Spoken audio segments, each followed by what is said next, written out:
unless you've been under a rock, the golfing industry is going heavily into training, physical fitness. At the professional levels, it's obvious with people like Bryson DeChambeau and what he's done with his game and his development of speed and distance, as well as his size and time spent in the gym. And that seems to have a rippling effect on the rest of the industry, where golfers are now being treated more as athletes and less as just fragile people who go out and walk around a golf course for 4.5 hours. And this is even going into society and the average everyday golfer and everybody in between, just to have better enjoyment of life, play longer, be able to do things, get out and be active, and so forth. And my guest today is an expert in that field, has been helping golfers across the spectrum of all levels, from beginners all the way up to PGA Tour professionals, for quite some time. He has a degree where he started in his industry as a physical therapist. He's a doctor of physical therapy, which for any of you know that requires quite an extensive education and training. He's Titleist Performance Institute certified golf fitness specialist. He is also a National Strength and Conditioning Association certified strength and conditioning coach. And he is the creator and owner of Guidry Golf and Sports in Mandeville, Louisiana, which is just outside of New Orleans. Now, if you haven't figured it out yet, his name is John Paul Guidry, or I should say Dr. John Paul Guidry, most commonly referred to as JP. And we have a very, very good conversation about all things training. As I mentioned, how the mantra or the thought process of golfers is being fragile and that they should only train in very high reps and low weight is not true and doesn't hold up to the data, at least in his mind and many others. We talk about speed training. Does working out help protect golfers, or is it contributing to their injuries?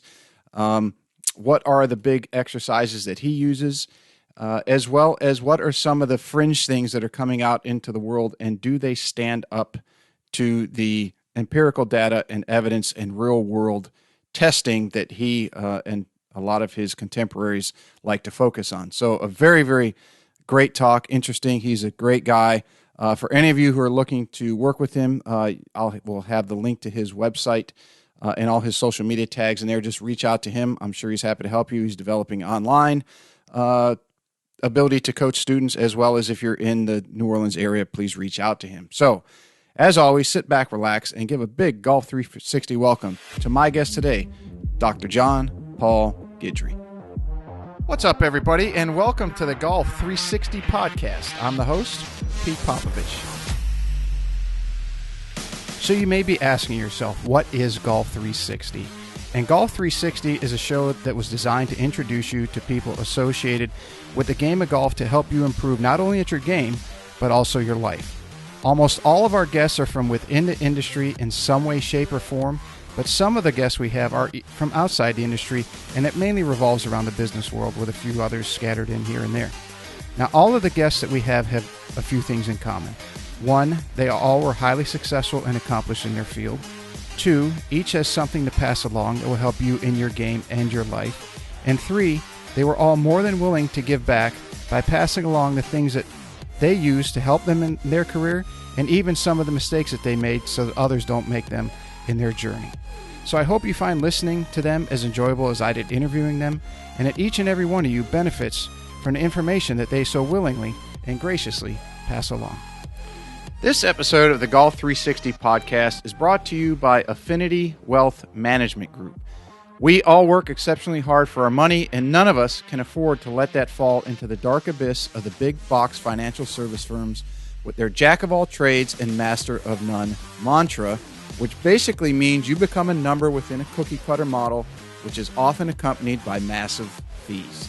Your future deserves more than average returns, and at Affinity Wealth Management, they ensure that your financial goals receive highly individualized, tailored attention from experts who are in the industry to be great and not average. As a client of Affinity Wealth, you will receive a customized solution to your customized life, keeping in mind your family's financial situation, values, and risk tolerance. Contact them today at 248-840-3863 or www.affinitywealthmg.com. This podcast is brought to you in part by Just Thrive Probiotic. You may be surprised to learn that your digestive system is the key to creating and maintaining the quality of your physical, mental, and emotional health, and it's one of the body's most essential systems. That's why the majority of nutritionists today highly recommend probiotics as an indispensable nutritional supplement. As a discriminating consumer, you've probably been searching for a probiotic that is proven, potent, and effective, and you found it. Just Thrive is your best choice for maintaining a healthy lifestyle. Just Thrive Probiotic captures the power of hundreds of thousands of years of nature's design with a specialized bacillus strain formulation that guarantees survivability through the stomach and upper digestive system. Supports optimum gut health, digestive health, immune health, and delivers antioxidants. Great for adults, kids, and the whole family. Use promo code GOLF360 at www.thriveprobiotic.com for 10% off your order. All right, I am here with the doctor, J.P. Guidry from Guidry Golf and Sports Performance. Dr. Guidry, thanks for coming on the show. Absolutely. Thanks for having me. I'm a fan of your work. I've been following you, I think, for at least a couple of years. One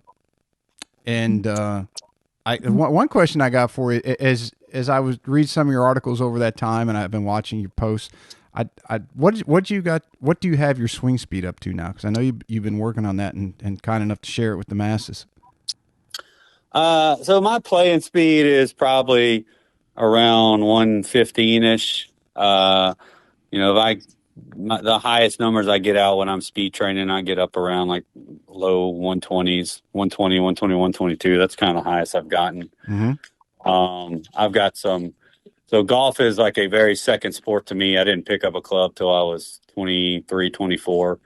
So there's some mechanical issues in my swing that are more my limitation at this point than my physical ability. So I've been trying to spend more time on cleaning some of that stuff up lately.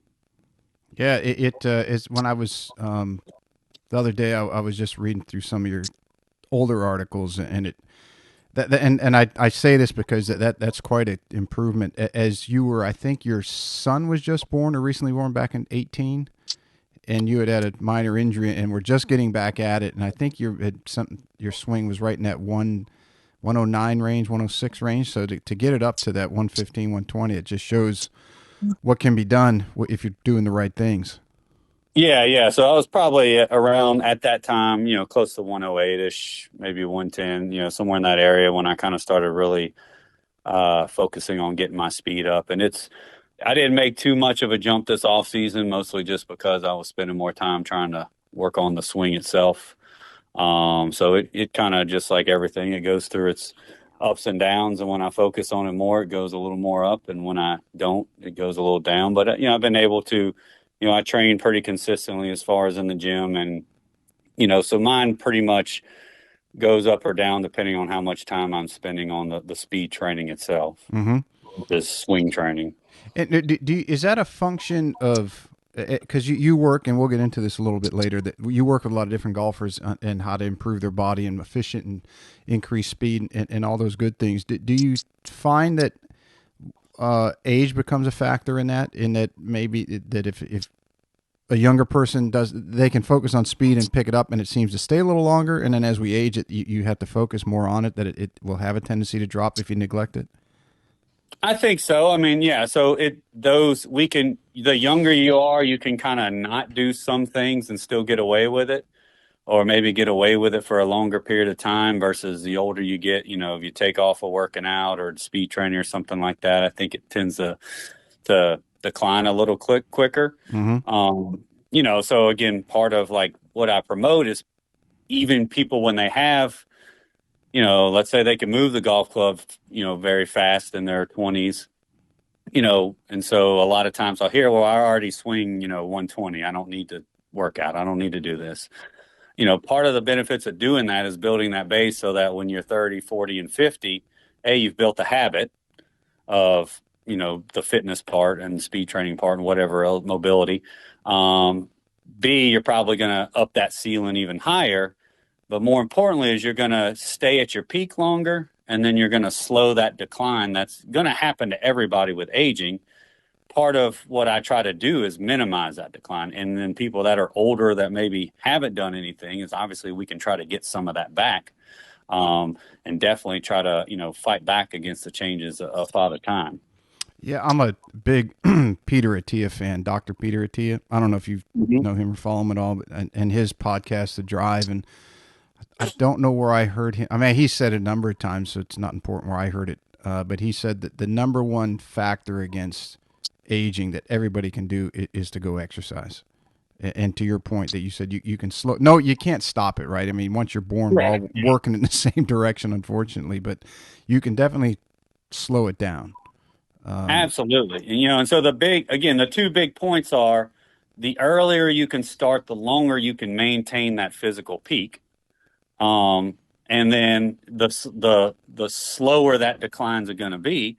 But also, if you're getting a late start, let's say you're 40, 50, or even 60, and you've never touched a weight in your life, you can still reverse some of that and then continue to slow that for the next, 20, 30, 40 years or however long, you're able to stay on this side of the dirt. So Mm-hmm. I think, it's, there's a bunch of different quotes out there, that exercises is the closest thing we have to a magic pill, from a standpoint of, there's so many disease related factors that regular exercise and even you throw in healthy eating can combat, heart disease, diabetes, certain type of cancers, but even just things that tend to kill us when we get old, falls and frailty and inability to stay independent and function for ourselves, outside of the disease realm, that just simple strength training just keeps us able to take care of ourselves and do the things like play golf that we enjoy, well into our years.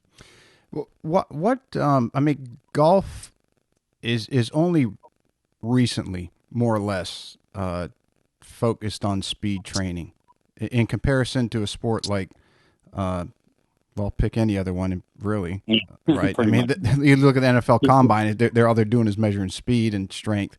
I had Blake Austin on. He's a up and well, he's not even up and coming. He is a baseball hitting coach, and he was telling me the other day that baseball has trained for speed since the dawn of the game. Why do you think it is that golf is now so late to the game, and that it's only been recently in the modern era that there's been a focus on speed training? Well, there's a bunch of myths that, even today still kind of hang around a little bit. There was always a thought that weight training would make you lose mobility, which has been disproven over and over again.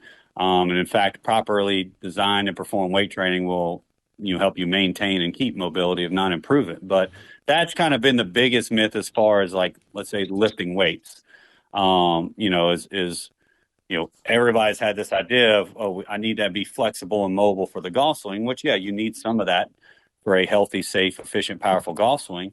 But you need the strength to create force. You need the strength to support that mobility from a health and longevity standpoint or an injury reduction standpoint. But, it's kind of just in the last, I'd say, I've been doing this. I've been a PT 15 years. I've been focusing on golf for a little over 10. And even when I got into golf, it was still a big, it was pretty big, a big myth that people believe that you don't weight train, you don't strength train because you're going to lose your flexibility. When we know now that, when done properly, it only benefits the golfer in performance and health and everything. So I'd say that's the biggest thing. There's always the older teachers that taught you, to swing slow and smooth and easy. And Mm-hmm. now we know, again, speed is a huge benefit to have, and swinging slow. I still run into golfers who get told that. It's a little more rare now, but swinging fast, learning how to control that speed, learning how to find the center of the face with that speed. But speed is always going to be an advantage, all other things being equal. Yeah, I agree. And as far as training for strength, it seems as I follow more guys in your field, whether they be therapists or trainers, strength and conditioning coaches, it seems that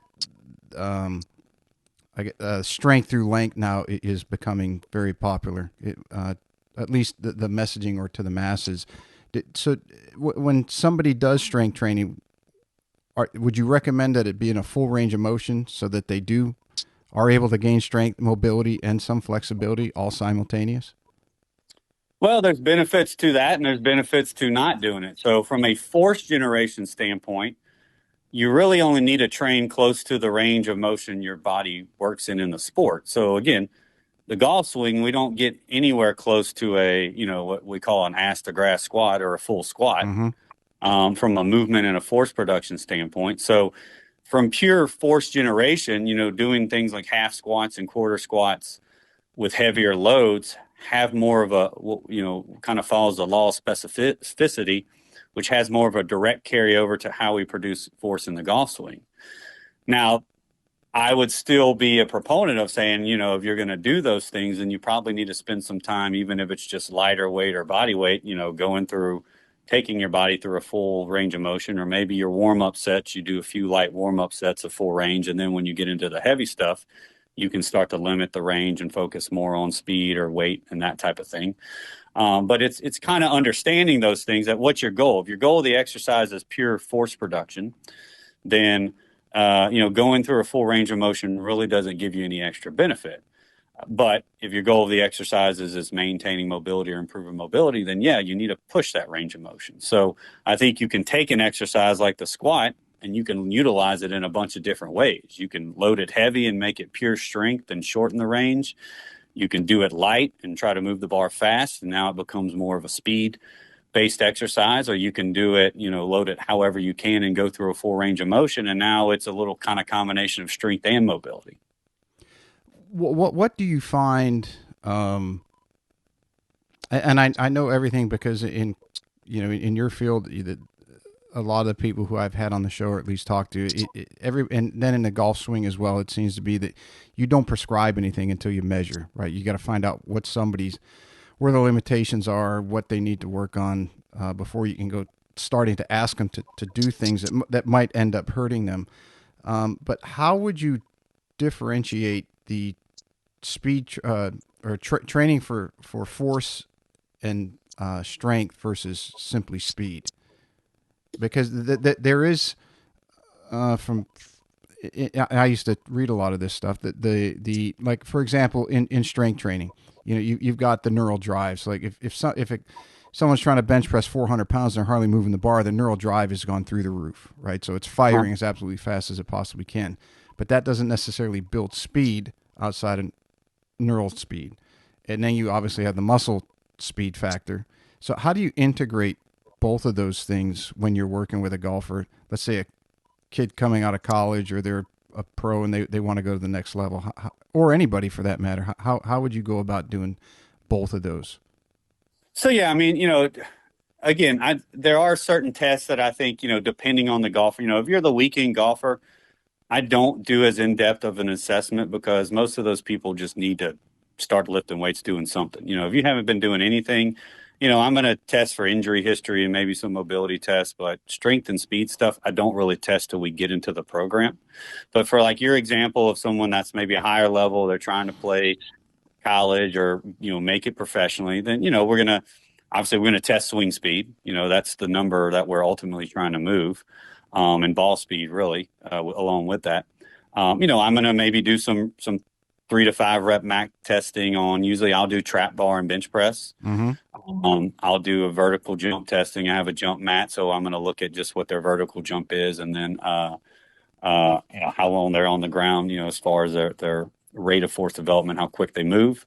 I'll do a seated med ball chest pass test for maybe some upper body power. Something I'm trying to get into, still kind of trying to get it set up the best way to do it in my place here, but doing some med ball throw testing, so measuring it with a radar gun.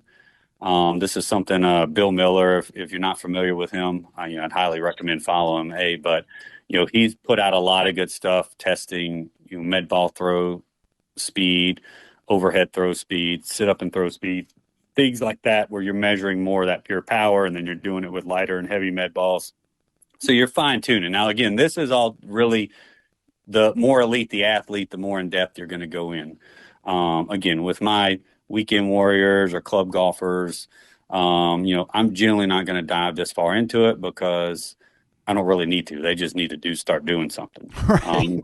They probably have the higher the level of the golfer, the more in depth you're going to test. But I do think in golf and in general and fitness and even medical as far as the rehab standpoint, I think we over test. I think we over analyze. And, a lot of times we're just gathering data for the sake of gathering data. And I don't even think we understand what that data means or if it even means anything at all.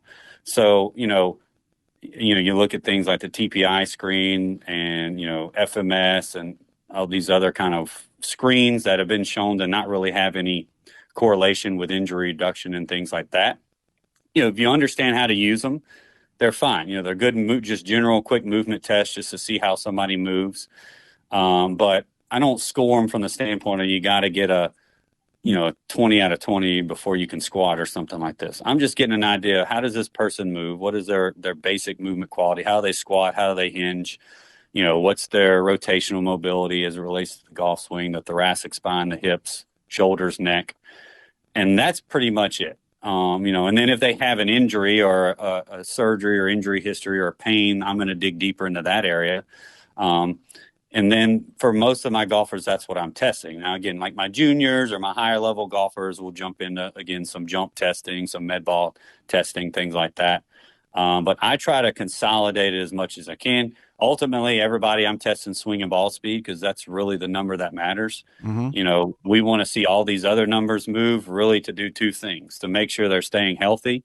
So are they staying on the course? Are they playing without pain? Can they play and practice as much as they want without issue? And then is their swing speed going up? Is their ball speed going up? I may look at some things movement wise and how it relates to swing changes they're making.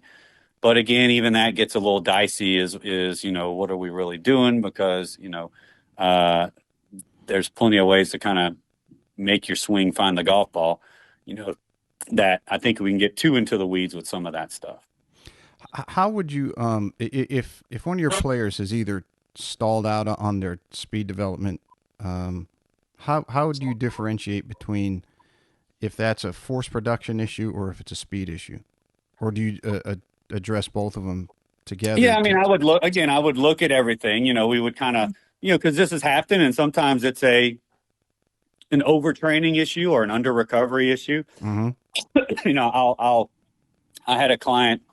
I guess this was kind of last winter, and turned out he was doing like some extra stuff outside of my program I had for him, which happens from time to time.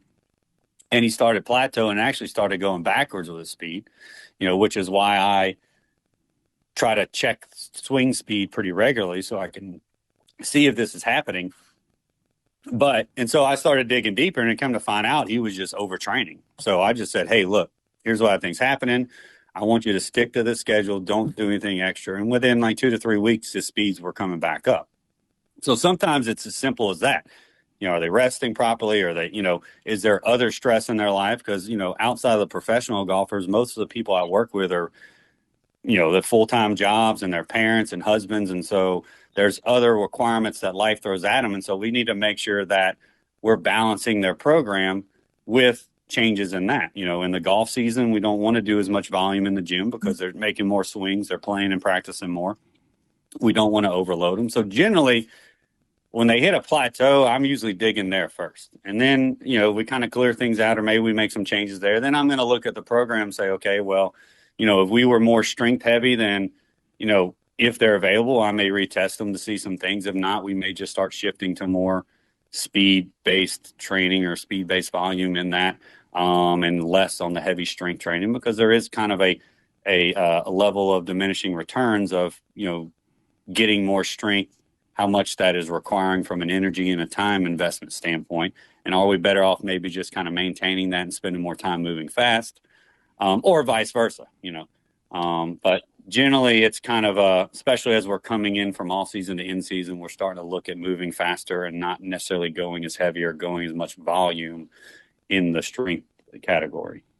So how would you gear a player's program, as you mentioned, to go from out of season to in season, or you touched on that you're going to go from less volume, and I'm assuming that means less weights, and more into the speed aspect. How do you factor in the the wear and tear? In other words, if they're swinging more because they're in season, do you reduce the amount of rotational exercises they're doing? I will, I will, change that to maybe where we're doing more anti-rotation stuff, or we're working in different planes. It's really just, I don't even necessarily say I don't go heavy. Mm-hmm. We just smarter about going heavy. We go heavy less, I'll say. The intent. So I try to keep the intensity up. We just keep the volume down.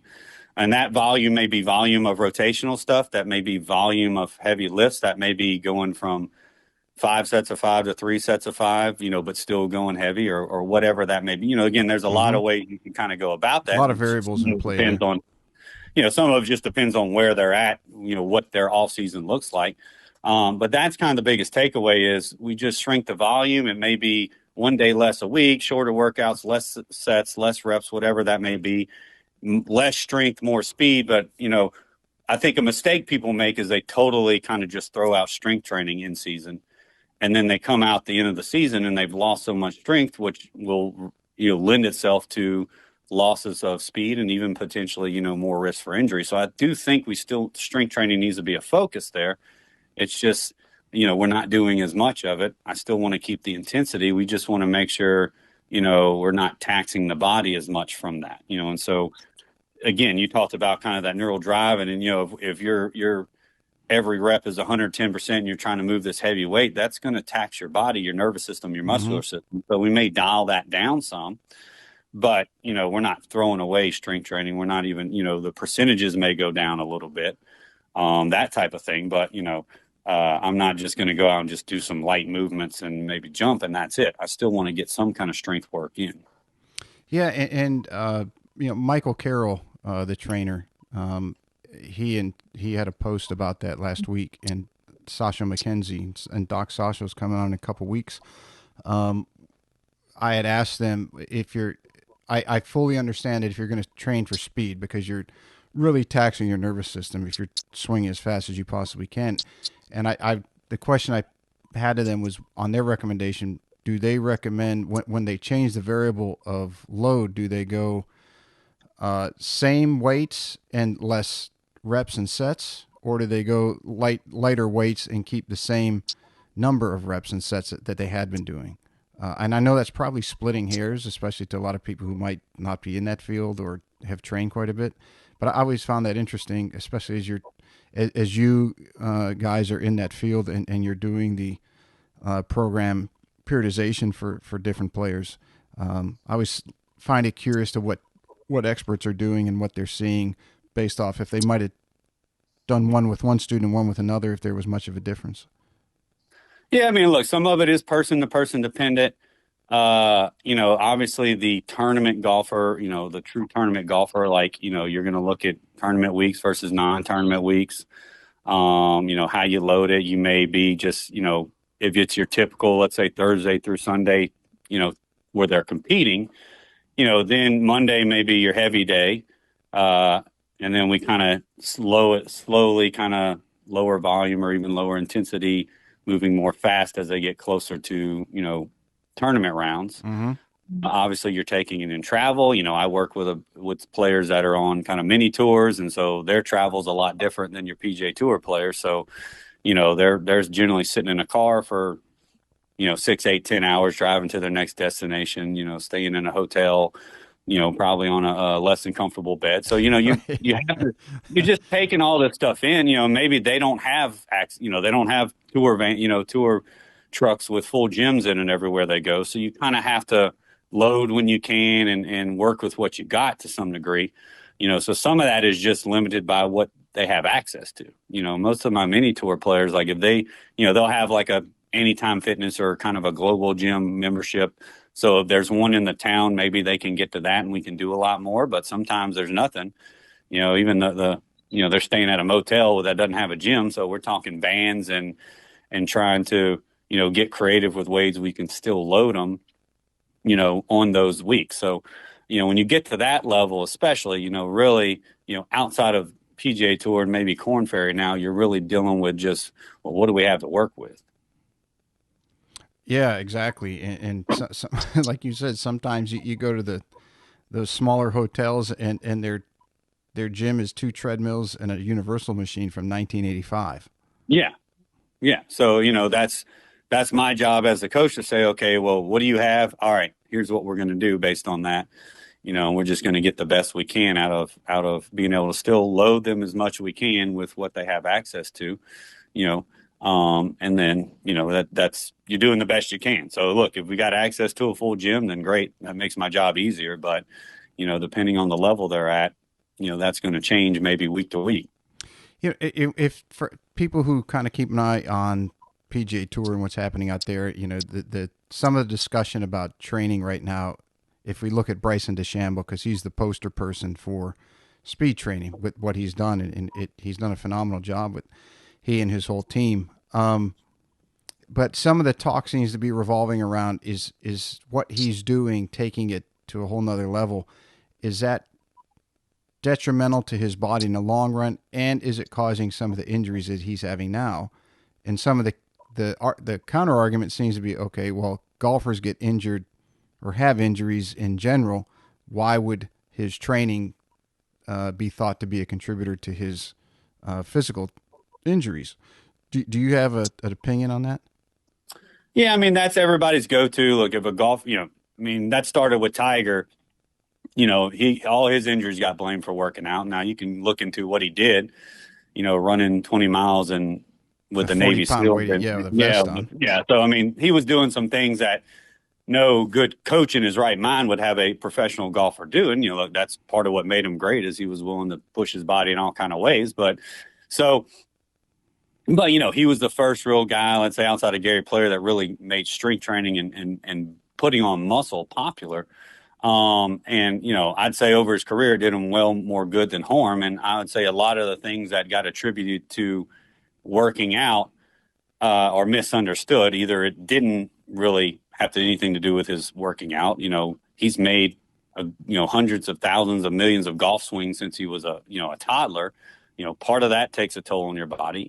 The number of swings, we look at rep management. All these golfers have made a bunch of swings doing Mm-hmm. an unnatural motion, we'll say. Part of that goes into it. It's the old argument of, well, Freddie Couples had probably one of the smoothest swings in golf, and he notoriously has had back problems most of his career. And so to say, well, it's Bryson's swinging fast and swinging with the intent he does is dangerous. Well, that's always my counter is, well, what about someone like Fred Couples who also had back problems? And what we understand, especially back problems, there's so many factors involved, and it comes in all walks of life, and people that are extremely sedentary to people that are very active. It can happen to anybody. And there's things you can do to try to reduce those chances. And I would say, touching on Bryson, I would be willing to bet he did his research. So I don't think he did anything haphazardly that he wasn't fully confident he was minimizing his risk. Everything comes with risk. Every time you get out of bed, get in your car, you got a risk of dying in a car accident. Every time you swing a golf club, there's a risk something could get injured, just like any other sport. So, there's a minimal risk to everything we do, working out, sprinting, whatever it is, all these things that have high benefits to us. There's some risk to it. And I'm willing to bet Bryson did his research and knew that and did everything as close as possible to minimizing that risk. And he was the extreme. I don't know that I would recommend most golfers go do that level of it, but I think you can take pieces of what he did and understand, how to put that into, your lifestyle and your abilities. As far as his current injuries, I mean, I don't know enough about him to even comment on him, to be honest. And so, again, the best thing I can say is injuries happen. They happen to everybody. The things you can do to try to minimize them are, strength train consistently, number one. That's probably the biggest thing we have as far as injury reduction goes. You can maintain your mobility and make sure you move well. You can do your rep management and make sure you're slowly ramping up swings as you get from off season to in season, and Mm-hmm. slowly ramp up speed training. And we're not overdoing volume in any area, but you could do everything perfectly and still get injured. Yeah, I mean, with all the ways to measure things nowadays, and all the data that's out there, it's still hard to tell what might be lingering in somebody's inside their body that if they're not getting on a MRI weekly, how are you supposed to know what's getting worn down based off of either genetics or DNA? Maybe they had an injury that they forgot about that they didn't tell you, and it's causing wear and tear. I mean, there's outside of doing something like that, I don't think there's a way that someone like you, as their strength coach and therapist, can identify every single thing that might come around the corner from their practice and training and everything else. Yeah, and and then we have to separate pain from injury, because you can have pain and not have any physical tissue damage. So, this is where this becomes a very complex subject. And just to touch on this idea of wear and tear, that's a whole nother area where I think there's a lot of misinformation in that. It goes back to, running is a big popular thing that people say, well, I need to quit running. It's wearing down my joints. But if you look at the data, unless you're an extreme runner, a marathon runner, there's really no evidence to show that running, let's say recreational running, puts more wear and tear in your joints than a sedentary person. In fact, there's plenty of health benefits that kind of outweigh that idea of being sedentary. So that's one example. But, the idea of wear and tear is, again, very multifactorial. There's genetics involved, there's your lifestyle, your job. There's probably digging into nutrition and things like that, things we probably don't even know about. So it's not as cut and dry as just saying, well, you've made a certain number of swings, or you've ran a certain number of miles, or because you're squatting heavy, or all these things are going to wear down your joints any earlier than if you just, sat on your ass for 20 years. So I think that, it's an excuse people can make to say, to not be active, or to kind of, to maybe look down upon certain type of physical activity. But, in the end, exercise activity is all going to be way beneficial than not, and you can be smart about it. You can be smart about speed training. You can be smart about practice and reps and things like that, and weight training and all these things, and do your best to mitigate, overtraining or overdoing it. But there's, just because you have pain doesn't mean you have an actual physical injury or damage. And you can have, pretty severe damage and not have any pain. So, it's not always a 1-to-1 ratio in that. And even if you look at things like MRIs and X-rays, there's plenty of studies showing people that have, for lack of better words, terrible looking backs on an X-ray or MRI that have zero pain. And then, I've had patients that could barely move around and had a beautiful MRI, nothing else. So, that's where this idea of pain and injury becomes so complex that it's hard. It's a hard thing to do. It's hard to treat. Yeah, I tell a lot of students, I said, look, there's a big difference between science and the data and what we're able to produce and measure. But there's also the reality of them playing. And I'll give you an example, like for club fitting, there's going to be recommendations based off of what input you're putting into whatever system you're using for measurement. So whether it's the flex they should have, if you do it in CPMs, cycles per minute, all these different factors.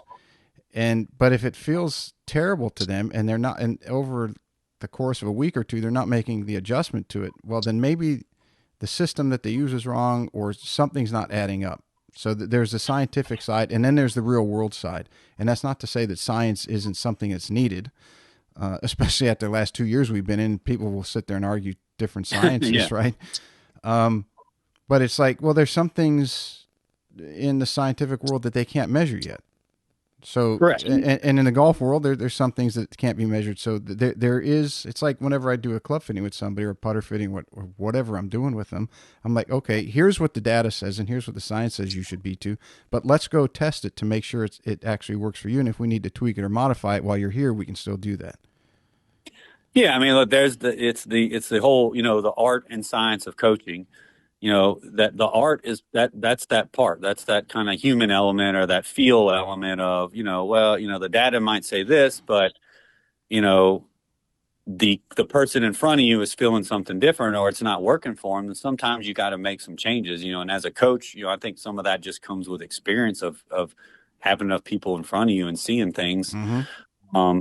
and understanding, well, if you look at club fitting, well, the data says this should be the best, combination of shaft and head or whatever for you. But if if the player doesn't like the look of it, that might be enough to say, well, this isn't going to work for me. I can't stand over a ball comfortably and look down at this. I don't care what the numbers say, type of deal. Yeah, and probably the easiest one for most of the listeners out there, as far as a club fitting, for example, is if you take somebody who has a very soft transition and not a lot of downcock wrist hinge, even though I know some coaches out there are going to say there is no such thing as downcock, and that's an argument for another story. I'm just using it as an illustration. Okay. A soft wrist hinge or cock, like a Steve Stricker, right? He has Gotcha. very limited. And so players like that are going to tend to like a softer tip, more willowy play down at the bottom at impact. And then you have somebody like a Sergio Garcia who has obviously a very long lag, right? His wrists are really hinged coming to the ball. They're going to prefer a firmer tip because you don't want that tip kicking in there at the last second, because they're going to kick in at all different times because the hinge is so long. So they're going to have completely different load factors on their shaft. Well, if you were to put them on a launch machine and you try to fit Stricker off of using spin as a very high criteria, the chances of you putting him into a driver shaft that has a firm tip are very high, because it's going to bring down the spin on the launch machine. But the adverse effects on his swing could be detrimental. And I used to say this many years ago, because he was playing, I want to say it was Project X shafts, which have a very soft tip. Top 3/4 of the shaft is very stiff. And then he had the UST, the black and gold shaft, I can't remember, which had a really firm tip. And everybody used to sit there and wonder, like, how can Stricker be such a great wedge player, extremely good iron player, and sometimes he can hit the driver just as crooked as can be? And I'm like, well, it's simple. He's got the wrong shaft in his club. Oh, no, it matches all the numbers. I say, there's times when the numbers don't add up, right? And you could go vice versa. So that's hopefully that illustrates a little better to the people that are listening what you and I are talking about on data that you're getting, data I'm getting, might not be exactly what that person needs. Yeah, and so I would, look, the same thing goes with exercise selection. So, I base my programs off the general basic movements: the squat, the hinge or deadlift, pressing, pulling, rows, pull-ups, chest press, shoulder presses, lunges, things like that. The big five. But yeah, right? but I'm not gonna, there's people I have that just don't tolerate a squat or don't tolerate, a deadlift. And so I'm going to maybe trying to find a variation that fits for them. But I'm not going to force something, even though I know this is a really good exercise. This may be the best exercise for lower body force production, but for them, if it doesn't work, it doesn't work. Mm-hmm. So that's where you have to say, okay, well, yeah, we're going to try these things because we know these things have the biggest carryover for whatever we're trying to work on. But if it doesn't work for them, it's painful, whatever, they just can't get the movement. We may still try to work that in down the road, but, you can't just kind of try to fit a square peg in a round hole, even though you think it should work because that's what's supposed to work. Same thing goes for like speed training. I don't necessarily prescribe speed training for all my clients all the time, especially early on, because most of them need to build that base up first. So I know speed training is an important part of gaining swing speed, but in my opinion, I think the weaker you are, the more mobility restrictions you have, it becomes more of a risky thing to do. And so, I may say, look, we're not doing any speed training outside of maybe when they're hitting balls, until you build a base, build some strength, maybe start moving a little better. So, there's things where whether you put it in at all or you don't put it in at certain times, even though we know, okay, these are the big things that move the needle. Again, that's that art of it. Yeah, the experience that you have and the skill you developed, you know based off how that student is moving, that if you gave them speed training, they could run a higher risk of injuring themselves because they don't have a platform to shoot that off from. Right? Yeah. And what's the purpose of doing it then if the risk or the risk factor is amplified or increased exponentially? Correct. So you're always, everything's a risk reward. So that's if you follow me on any social media, I'm very anti unstable surface training for a lot of reasons, but that's one of the big reasons is, I'm not going to put someone on a surface that might make them fall, that isn't going to give them any benefit. I mean, that's the total opposite end of a risk reward, is that's all risk with very little to no reward, Mm-hmm.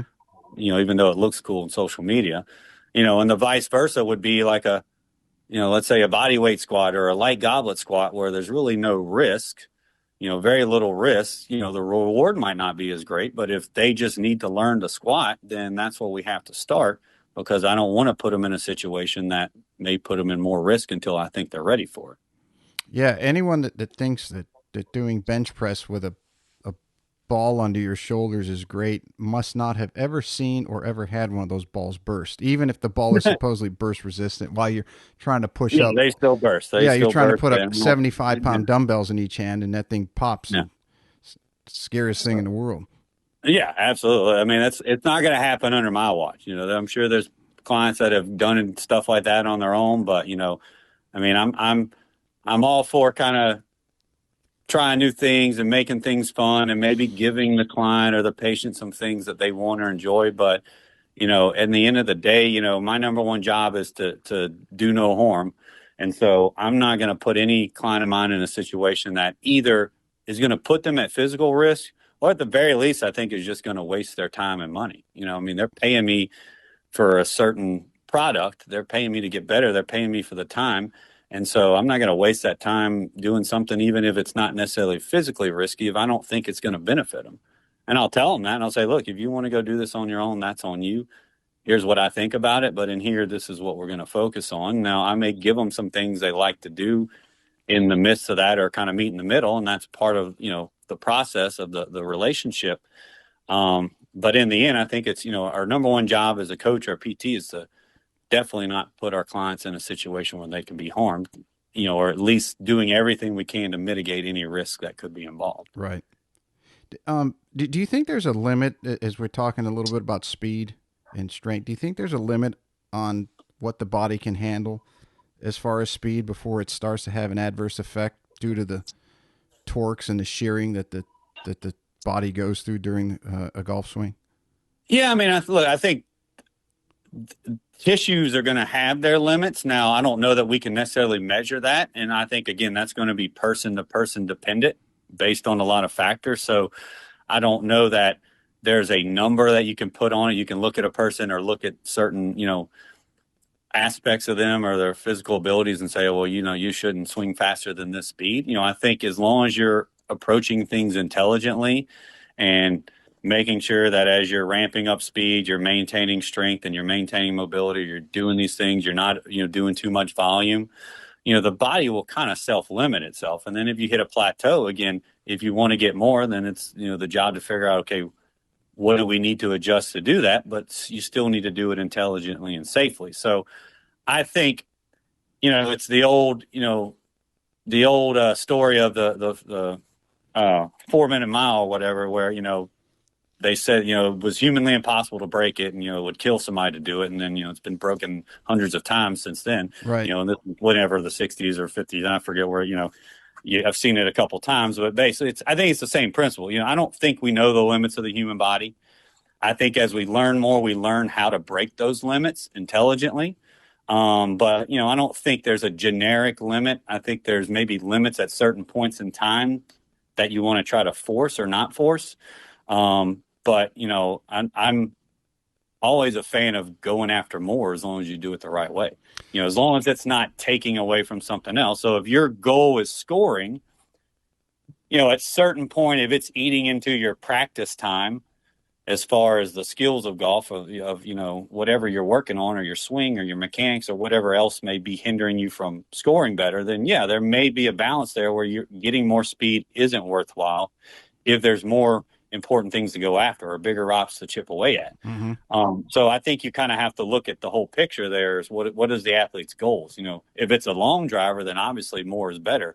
Then you're just doing it safely because they just need to find the center of the face, one time and, do it very fast. So, if it's your weekend golfer, then you're just trying to balance out everything. You're trying to make sure they're doing things that are going to benefit their health, So that's why I think the other aspect of strength training and exercise within not just doing the speed training is going to be a benefit, because it's going to benefit you in all aspects of life from a health and function standpoint. So you just have to look at, okay, what do you have? What time available do you have to commit to all these things? Is it worthwhile trying to get 10 more pounds on your deadlift, or trying to get 5 more miles an hour? Or is it going to take away from more important things? And that those more important things may be time with your family and kids, or, it may be being able to practice and play, or whatever that may be. Again, as a coach, and that's our job, to sit down with our clients and kind of figure that out, and just put it out there. Like, look, this is what it's going to take to get to this level. Can you commit to that? And is it going to hurt you somewhere else that might be more important? I'd be very curious, because I was in a little bit of a discussion, and I'm not a big Twitter fan, because in the short amount of characters you have, I mean, it's hard enough in the written word to convey the message that you're trying to, and especially in today's world, without irritating the hell out of somebody. And there was a discussion on Twitter that I jumped into, probably shouldn't have, but it was about talent versus hard work. And one thing I said or asked was, okay, how is everyone defining talent? And the good response that I thought, the best response, was like, okay, God-given ability and or physical attributes. I said, okay, then I would agree with that you can't change. Like Usain Bolt, right? The guy's got gifts that nobody else has. An Olympic sprinter was probably born an Olympic sprinter. Yes. Now they worked at it along the way, so that's not to say they just walked into it. But look, I could work my ass off training to be a sprinter, and I'm never going to be anywhere close to that. I just don't have that fast twitch muscle like that. I don't, and so, I think that's how I would define talent: is what are your God-given physical abilities? Yes, and David Epstein, I think, addressed a lot of that in his book Range and the Sports Gene. Where, I mean, that's basically what he focused on, or a lot of it on. And I argued the skill development was a lot of it. And of course, if you're a Dustin Johnson and you're practicing and developing skill, you have a distinct advantage. But I would be very curious to see, as far as speed development, and even maybe it would be easiest to test on the long drive competitors, would be the difference in muscle type that they have, 1 versus 2, and then the A, B, and C. And if there's a larger amount of them have a certain muscle type. Now, you're getting into the playing of golf, because it's 4 hours. Just having speed isn't going to do any good, because as you know, and anyone out there who study it, you also need endurance, and it's a different type of a muscle or muscle structure, or not even structure. What's the word I'm trying to say? Muscle. The fast twitch versus slow twitch, right? Endurance muscles versus fast twitch. So golf is kind of an equalizer in that way. It's like, okay, you might have fast twitch muscles and you can hit it 5 miles, but we're going to play this game that takes 4 to 4.5 hours. So even though the swings only takes half of a second. I still would consider golf more of a sprint sport than an endurance sport, because the endurance level is so low. I mean, you're walking, you're standing, it's a long round. I would say it's probably more mental endurance than physical endurance. Yes, 100%. So from a muscle type standpoint, I think the guys with more natural fast twitch muscle from a just speed production standpoint are going to be at the higher end of that. You can train that and you can train into that, but your ceiling's going to be lower if you've got the marathon runner, muscle type or body versus a sprinter muscle type or body. So I think, it's still a benefit to guys with fast twitch. So these are the guys that, you look at like a Jamie Sadlowski, or, someone that's 160 pounds that can, swing the golf club 140 mile an hour. I mean, there's a good chance that a lot of that is just genetics. Now, again, you got to work hard and train and find the center of the face and develop the skill of that. And he works hard in the gym. And so you maximize all that. I would put just Dustin Johnson on that end of things, of just natural athletic talent. I always say, I could take Dustin Johnson and have him stand on his head for an hour, 3 days a week, and his coach, and he's still going to be a pretty damn good golfer and probably hit the ball a long way. So that's not to take away from what he does in the gym, but it's just to say some people just have talent and they can get away with doing a lot less elsewhere. And so I would say golf is still more of a physically more of a speed-based sport. And the endurance, I would say, is more mentally than physically. I mean, you got to grind over a 4.5, 5 hour round and maintain your focus. You know, those guys walk, especially you get to the college level and above. I mean, those guys are walking every time they practice and play. So their endurance is getting taken care of from a physical standpoint, from, a system standpoint. So I think anything else outside of that needs to be focused on strength, speed, and mobility. Especially in today's game, and there's a lot of discussion about that it's turning into more of a putting contest to win because everybody's just hitting it so far. They're wedging it out onto the green, and then it's like whoever putts the best. I know someone like Mark Brody and would argue that in his research it shows that you're hitting your irons or up, and even so much or so far as to say the middle and long irons is going to be more beneficial. But the length that it keeps increasing, I can understand the counter argument that says it's okay. You're hitting lower irons, and now you're hitting see who can putt better for the week, and that's going to be your winner. Yeah, I mean, it all leads itself to, the next level. So the longer you are off the tee, the closer you are to the green, the shorter iron you have in your hand, the more likely you are to be closer to the hole. The closer to the hole you are, the more likely you are to make those putts. So, I mean, again, you can look at the strokes gain stuff, and that's going to tell you something. But I think it still goes back to distance at each of those levels. But you still got to make the putt. Mm-hmm. But the argument always is, well, if you're having a one putt for par all the time, or make two putt from 60 feet because you can't get close to the hole, that's going to put a lot of stress on your putting game, even if you're a good putter. Versus if you're going driver wedge and having looks at birdie all day long, your odds of making putts still go up, even if you're not as good of a putter. So, I think there's a bunch of different ways you can kind of look at that data and all of that. But, from a standpoint of, I think, you got to be able to maintain that focus. You got to be able to, even if you look at putting, I mean, you got to be able to stay in your routine and maintain that focus at every aspect of the game, from, day one, shot one, to, day four, hole 72. Absolutely. Do you think that today's sedentary society or culture is forward head posture with the texting and all that stuff is making it harder for people like yourself, or is it increasing your business? Well, I mean, you could look at it both ways. I mean, definitely people just, their day-to-day lives don't require them to be as active. So, if they don't find ways to get active outside of that, which would be obviously part of what I do, then, that's going to have a negative impact on their health. So, definitely from a standpoint of people saying, well, I need help, I'm not, I'm going to work. I'm sitting, 80% of my golf clients are in sales or in business, or they're, let's say lawyers or something where they're generally behind a desk or in a car most of their day. Mm-hmm. And so, the ones that recognize that and say, okay, well, I want to be a better golfer. I want to add more speed. I want to move better. I want to live a longer life. I want to be able to play with my kids or do the things I want to do. They're going to generally want to seek outside help because, they're not getting that activity on their own.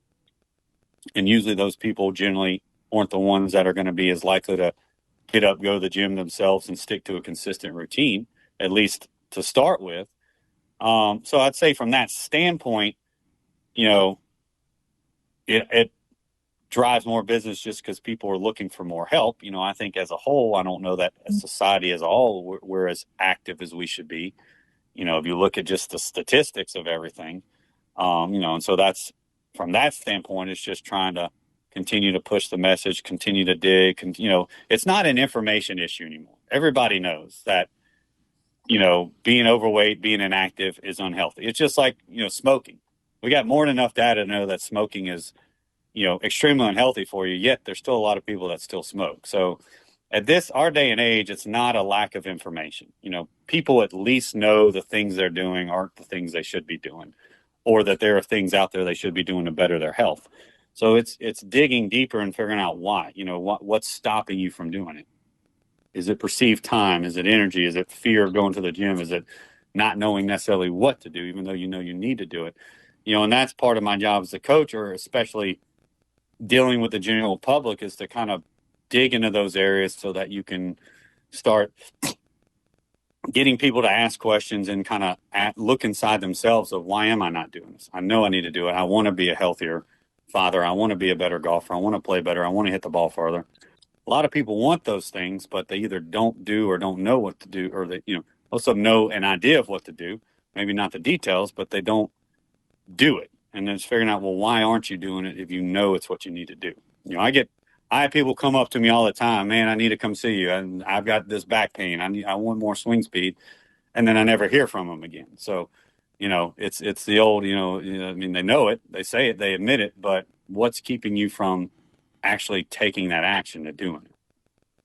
Yeah, they either fall back into comfort or Yeah, it's habits, it's right. comfort, Yeah. it's all of that stuff that you've done in a certain way for a long time. So it's easy to keep doing that. Or the issue that they're wanting to fix goes away for a very short time, and then I don't have to go do that, and then here we come, 6 weeks later, and they either have a back flare up, or they're hitting it short again, or in my instance they're hitting it crooked, and then they go through the whole cycle. It's like I can save you a lot of mental anguish. Just you don't have to jump in the deep end, but get in the pool. Yeah, there's fear. There's fear of doing anything new, fear of change, even if it's good change. And I think you've got to.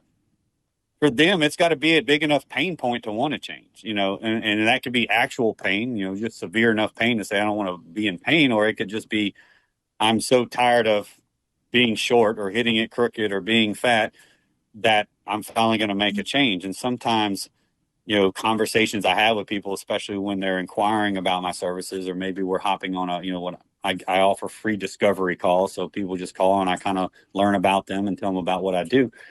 Part of that is figuring out, well, how big of a problem is this? Is this worth making these sacrifices of changing up your habits in your life and taking time from something so you can work out 3 times a week or whatever that may be? I mean, it's in their head, it's got to be a big enough problem to say, yeah, that's worth it. Mm-hmm. And, even though from the outside, you may say, well, you're 100 pounds overweight, that should be a big enough problem. You've just got diagnosed with diabetes or heart disease. But, one of the most eye-opening things I did was I worked home health physical therapy for a couple of years. And, I was seeing these people that were in their 50s and 60s that couldn't take care of themselves, that have been diagnosed with all these things, and that were just, a lot of these issues weren't, there were some that were disease related, and sometimes we'll say incurable disease related, certain cancers and Parkinson's and things like that.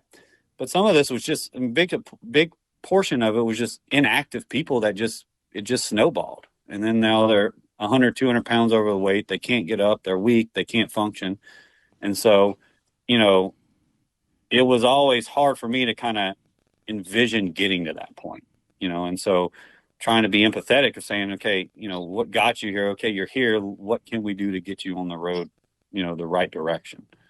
But, and none of these people were stupid. They didn't say, well, I didn't realize, I didn't know this was unhealthy for me.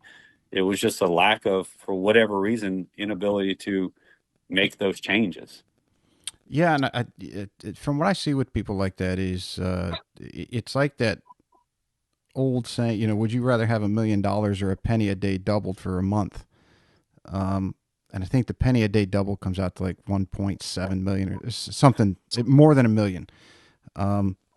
So everybody out there can go get your calculators and write it down and go figure it out. But and I use that example because it's like it's so subtle that they don't really know what they're doing, and pretty soon it's a year, then it's 5 years and 10 years, and it's such an ingrained habit that the physical effect that is, or the toll that it has taken on them isn't even realized because it has come on so slowly.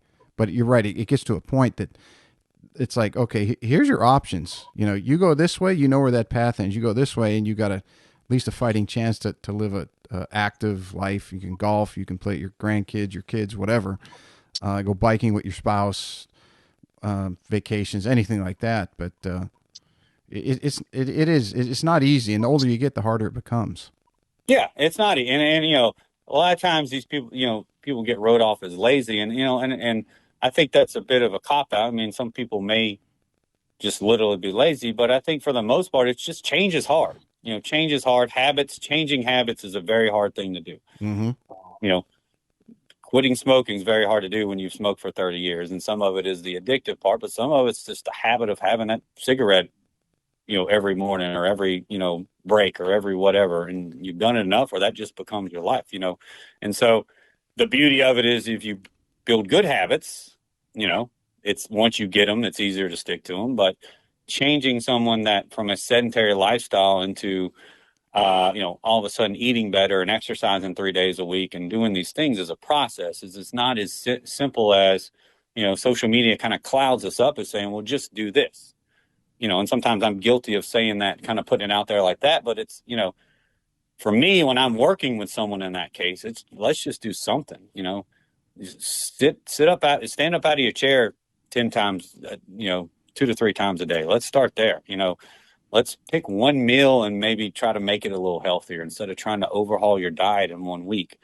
Let's, add this one thing to your bedtime routine to hopefully help you get to bed a little better or sleep a little better, whatever that may be.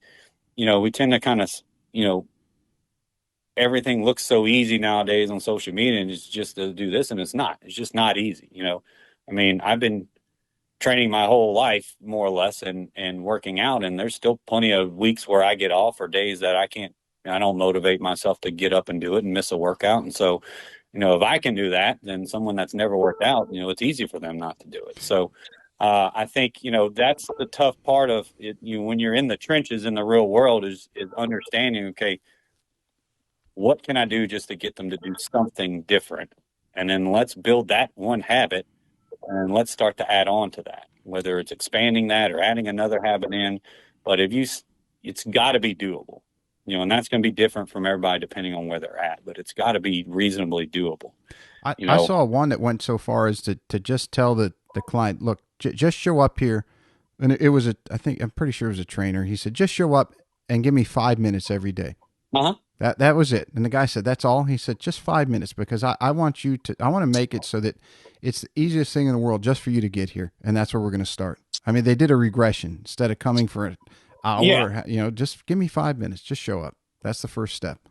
Yeah. I mean, that's in a good coach, James Clear's book, Atomic Habits, I read it once a year. It's probably my favorite book. And I think he has a quote similar to that in it. But, you got to change habits. You got to build the habits, and you got to make them attainable to start, or they won't happen. If you tell someone that hates broccoli, you need to eat broccoli 3 times a day, they're not going to change their diet. They're not going to stick to that. So, you got to learn the person. You got to meet them where they're at and say, okay, let's come a little bit this way. Let's change one meal. Let's for dinner, let's just maybe pick up one healthier choice or pick a healthy protein and start with that. For, again, a workout, let's start with 5-10 minutes a day, doing something you can do that's attainable for you. And then, let's do that for a couple weeks and build a habit. Then let's add another exercise or add another day or whatever that may be. And again, that's that art of coaching is you got to understand where people are coming to you at. You got to understand their lifestyle, their schedule, what priorities they have outside of that and how to fit all this in to ultimately give them the success they want. Did you see Jeff Pelizzaro's when he did the 40-day forged? Yeah. That was pretty cool. I tell you, I was really impressed when what did he get to, like the 23rd day or something and missed and started all over again? Yeah. So I actually committed to doing that. And I think about day 5, the no alcohol thing got me out, but hopefully Jeff doesn't hear this. But so the good thing about it is that, like, I built a little morning routine around some of the stuff, the cold showers and going for, so I've added in part of the positives I took for that is I've started to add in 2 15-minute walks a day, and that's something I kind of started with doing that. So, I think, again, even if you're not perfect, if you look at the 40-day forge, I might have did that at 60%, but I took away 1 or 2, 2 or 3 good habits that are now habits for me. So I think there's an important lesson there that, yeah, and that Jeff had talked about this multiple times, that you don't have to be, you're not going to be perfect. If Jeff is not going to be perfect, then 99% of the other guys doing it aren't going to be perfect. And so, I think that even if you look at things, you don't have to be perfect. You don't have to hit every workout. You don't have to eat every meal perfectly. It's just about building some good habits and then continuing to build on that. I should have known going into it I wasn't going to stick to no alcohol. I told myself, and my birthday, you start in January. My birthday is January 9th, so Oh I yeah, that made it. was bad. I There's made no it till way. like the Friday before my birthday, which was like the 7th or 8th. You So you had no shot. I mean, don't beat yourself yeah, too bad. How did you yeah. like the So, cold showers? it's something I've done before. I mean, I don't really dig into the science of it. For me, it just wakes me up better, so I feel a little better doing it. I don't, I mean, there's some science of different things that it may or may not do for you, and I don't think there's enough information out there to kind of prove a lot of that yet. But I mean, if you, I would always look. I tell people, if you just hate this, don't do it. It's not like saving your life. That part of it is so minuscule. Stuff like that, it's like, look, if you like it, for me, it feels like it wakes me up better, so I'll do it. But I get away from it and come back to it. But if I say, if I recommend it to a client, they're just like, man, I hate doing this, and I'm just say don't do it, because chances are they're not going to do it anyway, and they're probably not going to do any of the rest of their routine that would benefit them. Mm-hmm.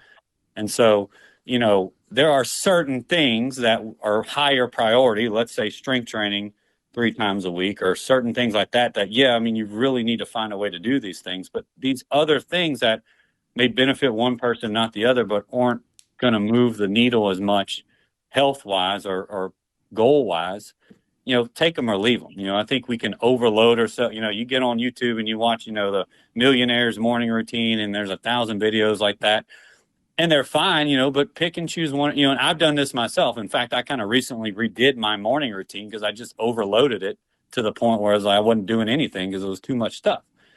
So sometimes, you have to be realistic and say, look, I can give myself 30 minutes every morning. What are the main things for me that are going to move the needle the most? And I'm going to make sure I get those, And so for me, I get up, I immediately go for a walk. I come in, take a cold shower, and I do a few kind of mental health things. And then I'm usually going to the gym and doing my gym workout first thing in the morning. And so I've kind of narrowed it down to that, but I had, 4 or 5 other things that I was throwing in there that were like, I didn't really want to do, or, I wouldn't get anything out of. And so I think, some of the times just less is more when it comes to, health and fitness and that type of thing. Yeah, it's similar to when people get in the gym and that first time really. And I've been going through this with my dad, that I mean, he just turned 79, and he goes in and out of doing anything physical. And I've told him a million times, I said, look, when you get started, do half of what you think you can do, or just don't get to a point where you say, oh, I'm doing this a lot. I'm a lot stronger than I thought I was, because when the soreness kicks in a couple days, you're not going to be able to do it consistently. And when you're getting started, that's the most important thing, right? You Yeah, don't I want mean, anything to derail you. correct. The biggest thing I tell my clients is I'm trying to eliminate as many barriers between you and doing this consistently as possible in the beginning. Mm-hmm. So, schedule wise, time wise, what exercise we do, my number one goal is let's build the habit, and then we can optimize. And then especially for people that aren't doing anything, clients that come to me that are already training or maybe higher level, and we're maybe jumping in a little deeper. But for most of my clients that are either haven't worked out or haven't done anything in a long time, you know, I'm trying to figure out how can I make this as easy as possible for them to do it. And then we could start to optimize, well, how can we make it better and better for their goals? But, in the end, the best laid out program that, if it's not done, it's worthless. So, you have to kind of learn to read people and ask the questions and figure out right now, today, what is our best scenario for getting you to do this consistently? And let's start there. And sometimes, look, my last Friday is my deadlift day, and I had some things pop out, and I had about 20 minutes to work out, so I literally just did a little warm up and deadlifted, and there were other things I wanted to do, but you know sometimes that would be me saying, well, I'm not going to work out at all because I can't do the full workout. So I think you kind of have to look at it, things like that, and make adjustments. Part of this process is being able to self-correct and make adjustments on the fly. And that may be you're at a gym and your squat rack's taken, there's no squat racks open. Well, part of what I want to, people that I work with to get out of this is understanding, well, how to make a quick, all right, I'm going to do split squats today, or I'm going to do goblet squats, or maybe I'll do something else and try to get the squats later, instead of just kind of, quitting and going home, or, Yeah, you might actually learn something, right? yeah, I was supposed to work out for 45 minutes and now I only have 20 minutes. I'm not going to work out. Well, instead of doing that, saying, all right, I'm going to go in and get the main things done. I'm going to do something. Or maybe at home. Look, I can't get to the gym. My kids were supposed to, my wife was supposed to watch the kids and she had to leave. Okay, well, I can do push-ups at home. I can do lunges at home. I can get the kids involved, whatever that may be. And part of that is when I work with clients, they have that access to me to agree to kind of bounce questions off of me.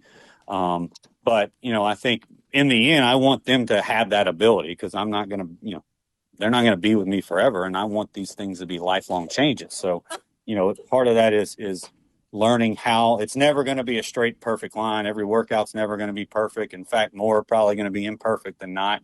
And so it's adjusting and learning how to get in and get the priorities done and get some work. And at the very least, just move your body and move some weight and get your heart rate up, even if it's a very imperfect way about doing it. I've got an ice bath that I makeshift that I made. It's a 100-gallon feed container, and then I've got a fountain pump that you can get at Lowe's that you would put in a fountain in your front yard just to keep the water circulating so it doesn't get stagnant. And Yeah. I've got a fish tank thermometer in there, and then I usually put about a tablespoon of chlorine in when I fill it. So I'll depending on how much I use it and what time of year it is, in the winter I might only have to change out the water once a month because I'm not getting in there after I'm sweating, after a full hour or so workout. But it is definitely for something like that to where it's going to really be a jolt to your system. You've got to want to do it. And Yeah. what got If up you hate that, it doesn't matter how much I tell you need to do it. You're probably exactly. not going to do it. Now, it is interesting because some people will do it for health. I had there's a company, Morosco Forge. They're like the Rolls Royces of ice baths, and they're out in Arizona. And I had their CEO on, and he actually part of his reason for doing it was health reasons. That he had a scare with his elevated PSA, changed his diet and did the ice baths for a year, and he did his ice baths pre-workout. He's a doctor of, I think, either sustainable energy or city sustain. I can't remember exactly. He's a professor. And he was doing some research and found some Japanese studies that said if you do it after your workout, you could lower testosterone, all these different things. So he started doing it pre-workout, and his testosterone, and I think it was a year later, went from 700 to 1200, and his PSA went from like 7 to 2.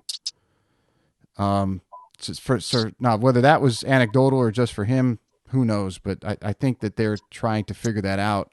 But there are some health benefits from it. But again, you've got that's something you got to really want to do. Yeah. So, I mean, those are things that are obviously that's an extreme thing, and again, uh, if it worked for you, do it. But, I would say like, there, even if there was tons of evidence showing all these benefits, if you hate it, you're probably still not going to do Right. Like that. it's the broccoli You're not analogy. consider. Yeah. I mean, that's just, it's a very uncomfortable thing to do. And some of it, the benefits is that getting used to being uncomfortable and maybe getting used to breathing and kind of controlling some of the nervous system's reactions to that, from a, whatever mental health or whatever health, part of that aspect outside of, whatever, you know, testosterone levels or other levels may change or things like that, that may or may not come out all of this. There's some studies on palm cooling. There's some devices where you basically hold it in your hand. It supposedly lowers your body temperature through your palms, and that's been shown to improve, training and endurance and results from training. And so, again, all this is new data, and that's the problem with science is it takes a long time for science to really have enough evidence to show something. But, things like that, if it's low risk to you and you enjoy it, then I'm all for it. But let's not let's not put it ahead of the things we know that work. So if Right. all you're doing is, not that anybody's probably doing this, but if all you're doing is just doing ice baths and you're not doing other things that are going to be more important to your health, eating right or working out, then it's probably, a moot point at that point. There's supplementary to the training and the other things that we know benefit you, that, okay, if you like it, hey, maybe there's some benefits. Maybe we'll learn down the road there's even more benefits and it'll become more of a priority. But if you hate it, then don't stress over it. That's more the issue is like, don't, people kind of fret like, oh shit, I really need to do this ice bath, but I hate it and I'm not doing it. And then it becomes this thing where you got anxiety over not doing it. That's where I think it can become an issue when you're trying to force things like that. Oh, I can speak from experience. The anxiety on the ice bath is the 5 minutes leading into it, and then the Yeah, I five mean, yeah, seconds before you get in is worse. I can say it's worse than when you get in and it's colder than hell. yeah. I mean, look, our brains are wired to keep us safe, so it's going to make it seem way worse than it is because you don't want to do it. So, I mean, that's how a lot of situations are, and so again, that maybe there's some benefit to that of kind of going through that process and kind of showing yourself like this isn't that bad, and if you do it enough and kind of learning how to control heart rate and breathing and all these things in that situation, which can maybe carry over into other anxiety driven situations that you may find in life. So, I'm sure there's probably a litany of benefits, some may be bigger than others, but, you know, uh, I think, again, it just comes down to if try it. As far as I know, I don't think it's harmful. If you're not sure, ask your doctor about it. But, uh, you know, like I said, I go through periods where I'll do it, 4 or 6 weeks. I'll do cold showers and then I kind of get away from it and I get back. And so, I haven't really noticed a huge difference one way or the other. I do feel maybe a little more alert immediately after the cold shower. I do kind of like the ability to kind of get control over my body in that situation, but it's obviously not been important enough to me that I've done it every day for, years and years. Did you ever see the video of Tony Robbins with his plunge pool? No, I can't say I have. I don't even remember where I saw it. I think someone did a story on him for a magazine, and they had some videos of it online. And in his yard, I think he lives in Florida. He's got he's like 6'7". He's a big dude. Yeah. He's got a pool. I think it's on the side of his yard. That's like a 4-foot square, but it's about 8 or 9 feet deep. And I think he keeps it at like 45 degrees. And first thing he does in the morning, gets out, goes down there, jumps in. And he says he basically jumps in and then jumps out. And he said that the shock to his system for him puts everything, like, wakes it up right there, boom, and then he's off and running for his day. So to your point, everybody's different, but that's a very interesting way to get your morning going, jumping into a pool of water that's 45 degrees. Yeah, look, hey, good for him. It works for him. Uh, if everybody had the money and time to do those things, then that would Mm-hmm. be great. But so I think again, that's where you have to kind of take a lot of things like people like that do with a little bit of a grain of salt because he's got probably more freedom and time than money than most people I'm going to work with. So you know, uh, doing something like that into their routine is going to come way down the line once we've built the habits of training and eating better and that type of thing. What are change the topic a little bit? What are some of the things that you see in your industry in particular? And we touched on it a little bit earlier with people balancing on balls and all that crazy shit. What are some of the things that you see, given your expertise and everything else that you've done and experience, that others are doing that just make you shake your head or roll your eyes? I think, look, the basics work. The basics have worked for a long time. We've kind of learned how to optimize certain things. And there's still things like even in America we don't do as well as maybe some other foreign countries when it comes to high level athletes and training and things like that. I think obviously social media has clouded a lot of this stuff that, everybody wants to have the new thing and I had this one secret that the fitness, world doesn't know of, which is kind of the biggest red flag out there. If somebody's saying that, I know this one thing, there's only one way to do this thing, one way to move, type of thing, this kind of circus tricks. If an exercise involves 7 pieces of equipment and specialized training, then it's probably not that good of an exercise for you. Even though it looks cool on social media. So I think a lot of it's just driven from that people worried more about getting likes and kind of winning social media than actually putting good shit out there and educating people. And look, squatting, deadlifting, lunging, bench pressing, shoulder pressing, pull-ups, rows, I mean, they're not sexy, they're boring, but they work. And it's always worked. And if you program correctly, it's going to always continue to work. And so doing that consistently over a long period of time is what works. And my job as a coach is to figure out, how do I fit that into someone's lifestyle and program and abilities, and what variations to use, and maybe what accessories to sprinkle in with that. But in the end, those things work. Those are the things that get you stronger. You want to move faster? Well, you got to move faster. You got to swing fast. You got to sprint. You got to jump and throw. You got to, move your body with high intent. And so, there's no real secrets to that. If you want more mobility, well, you got to push the ranges of your mobility, and so we tend to overcomplicate things, or we tend to kind of try to sell things that don't really work because they look cool or they sound cool, or I've got this new thing that nobody else knows, and you got to squat like this or move like this. And just the reality is there's a lot of bullshit artists and snake oil salesmen in this field. And look, you can have a high school degree and go take a weekend online certification course and spend some money and take some bullshit tests, and now you're a personal trainer and you're on the same level as everybody else, and you can be a really great marketer. And not to say marketing and sales is bad, because I think, we kind of, in fitness, especially in medicine, we've kind of been afraid of that. But look, if you want to help people, you got to get in front of them. I think the message is what can be bad or good. And I think that's where, what pisses me off and maybe gets me in a little trouble on Twitter at times is being outspoken against that. But I mean, like, I feel my job is obviously to help the person in front of me, the people that are paying me money. But, I can't just put my head down and ignore the shit that's put out there and to the public that are eating that up and saying, well, this must be the way to do it. I got to do what Alvin Kamara does and stand on a Bosu ball and catch boomerangs or whatever, or, do push-ups on a Swiss ball, or all these things, that people put out there. And, Jameis Winston sit on a Swiss ball. I saw that the other day. Pro football. So, I mean, that's amazing. But, look, if you're a kid that wants to play quarterback in the NFL and you see that, or maybe you're a young trainer and you see, look, wow, these guys are working with professional athletes. This must be what I need to do with my athletes. That's where it becomes a problem in my eyes. And look, that may be 5% of Jameis's program, and everything else may be solid.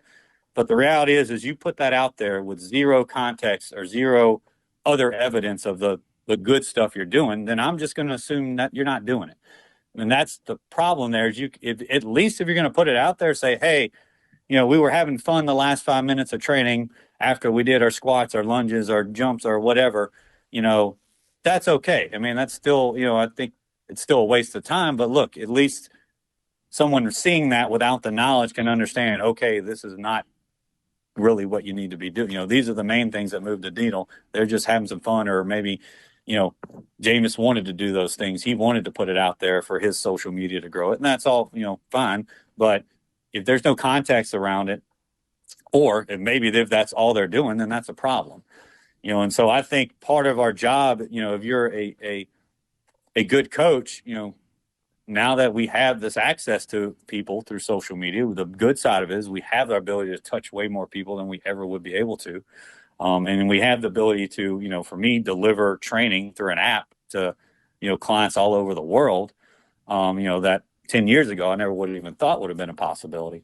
So, I think it's our responsibility then to be a little bit of the police of the fitness field, and at least from an educational standpoint, say, look, this is wrong. This is not what you should be doing. I could probably do better about how I go about doing that, but, and how you word things. But I think it's still our job to educate the public in general, outside of the people that are standing in front of us. Yeah, I agree with you that when they have a post like that, that they should give it some context. And if that was something that was just done for fun, say, hey, here's the training program that we Yeah, implemented, look, and then I'd be perfectly fine with that. If they did that, I probably wouldn't say anything, but they don't, and I've yet to see it. And you look at, the videos of Justin Thomas doing stuff or whoever, in the golf world, it's the same thing. I've yet to see one shared with any context, or the context that was shared with it was, the bullshit. Oh, we're improving his balance or doing this and that, which we know doesn't carry over to the golf swing. Balance training on an unstable surface doesn't carry over to performance on a stable surface. Not to mention it reduces force production and changes motor patterns and does all these things that we don't really want out of training for that sport. That it's either that context or it's no context at all. So mm-hmm. that's where I'm gonna, good, bad, or otherwise, whether I should or shouldn't, probably gonna call that out more times than not. What are some of the things that you've been doing that you've seen some really good success with your golfers or people that you've trained in general? So I mean, look, I still build it around the basics. For me, I learn from guys in the field. People like Jeff Pellizzaro, like Mike Carroll, William Whalen of Performing Through. I'm sure I'm going to forget a lot of names here. Bill Miller. I've learned a lot. His book Swing Fast has been huge for me, and kind of learn how to program for speed, and maybe do some more in-depth testing for speed. There's a lot of solid coaches out there, and even learning from what the long drivers do, how they train their swing. That's a lot of what Bryson took is, increasing the length and speed of the backswing and getting taller through the trail leg and doing certain things that they do. They do at an extreme level because their goal is speed. So I think if you still want to control the ball, you maybe take a part of that.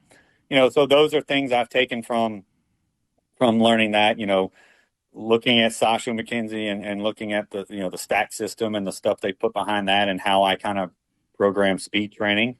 Some of my clients, I push the stack system. Not everybody can afford it or wants to make that investment. So maybe they have super speed or they have some other tools that we'll utilize, and stuff I've learned from the research and data they've put into how they program that, I've taken and putting into how I program speed training. And so it's really, I mean, I keep it simple. Dan John is probably my biggest mentor, and we focus around the basic movements, the squat, the hinge, the push, the pull, carries. We get strong on that, double and single leg versions, double and single arm versions of those. When I train the core, I train it heavy. I train it to move through a full range of motion, loaded and unloaded, and then I train it to resist motion, heavy loaded. I think, everything gets, everything nowadays is core training, but I think, our core needs to be able to resist motion, isometrics, Palloff presses, things like that in different ranges, in different directions, in different planes. And then our body, our core and our trunk needs to create motion to move through a full range, flexion, extension, rotation, side bending.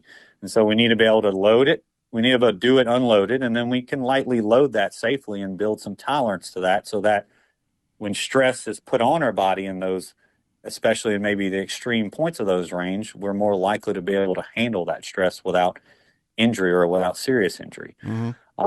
And then, basic mobility. You got to be able to rotate through your hips, your thoracic spine, your shoulders, your neck, ankle mobility, and then just general health. Can you get up and down off the ground?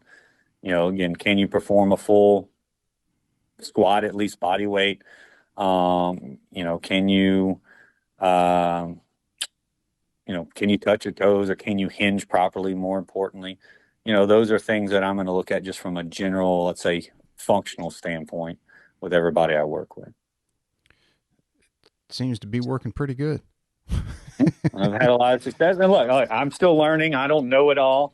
I'm confident in what I do know, but I mean, I still learn from people that have been around for me, that are doing the research, that have been in the field longer than me, that are, maybe more experts than me in certain things. And so, it's a constant pursuit. And I think if you're not, as a coach, if you're not constantly questioning what you're doing enough to at least look out there and say, okay, what's going on?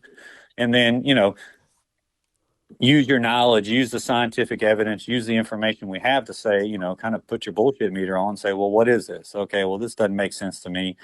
You know, I'm not even going to pay attention to it. Or, oh, look, this guy's respectable. There's some data behind this. Um, whatever that may be, he's got a lot of experience. I respect him in the field. I'm going to look more into this, or maybe try to put some of this and see how it works with my clients.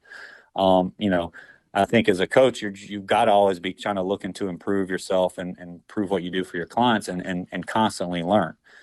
The basics work. The basics will always work, but doesn't mean we can't fine tune how we utilize that and find other things that we can throw into that to maximize, whether it be speed or health or injury reduction or whatever.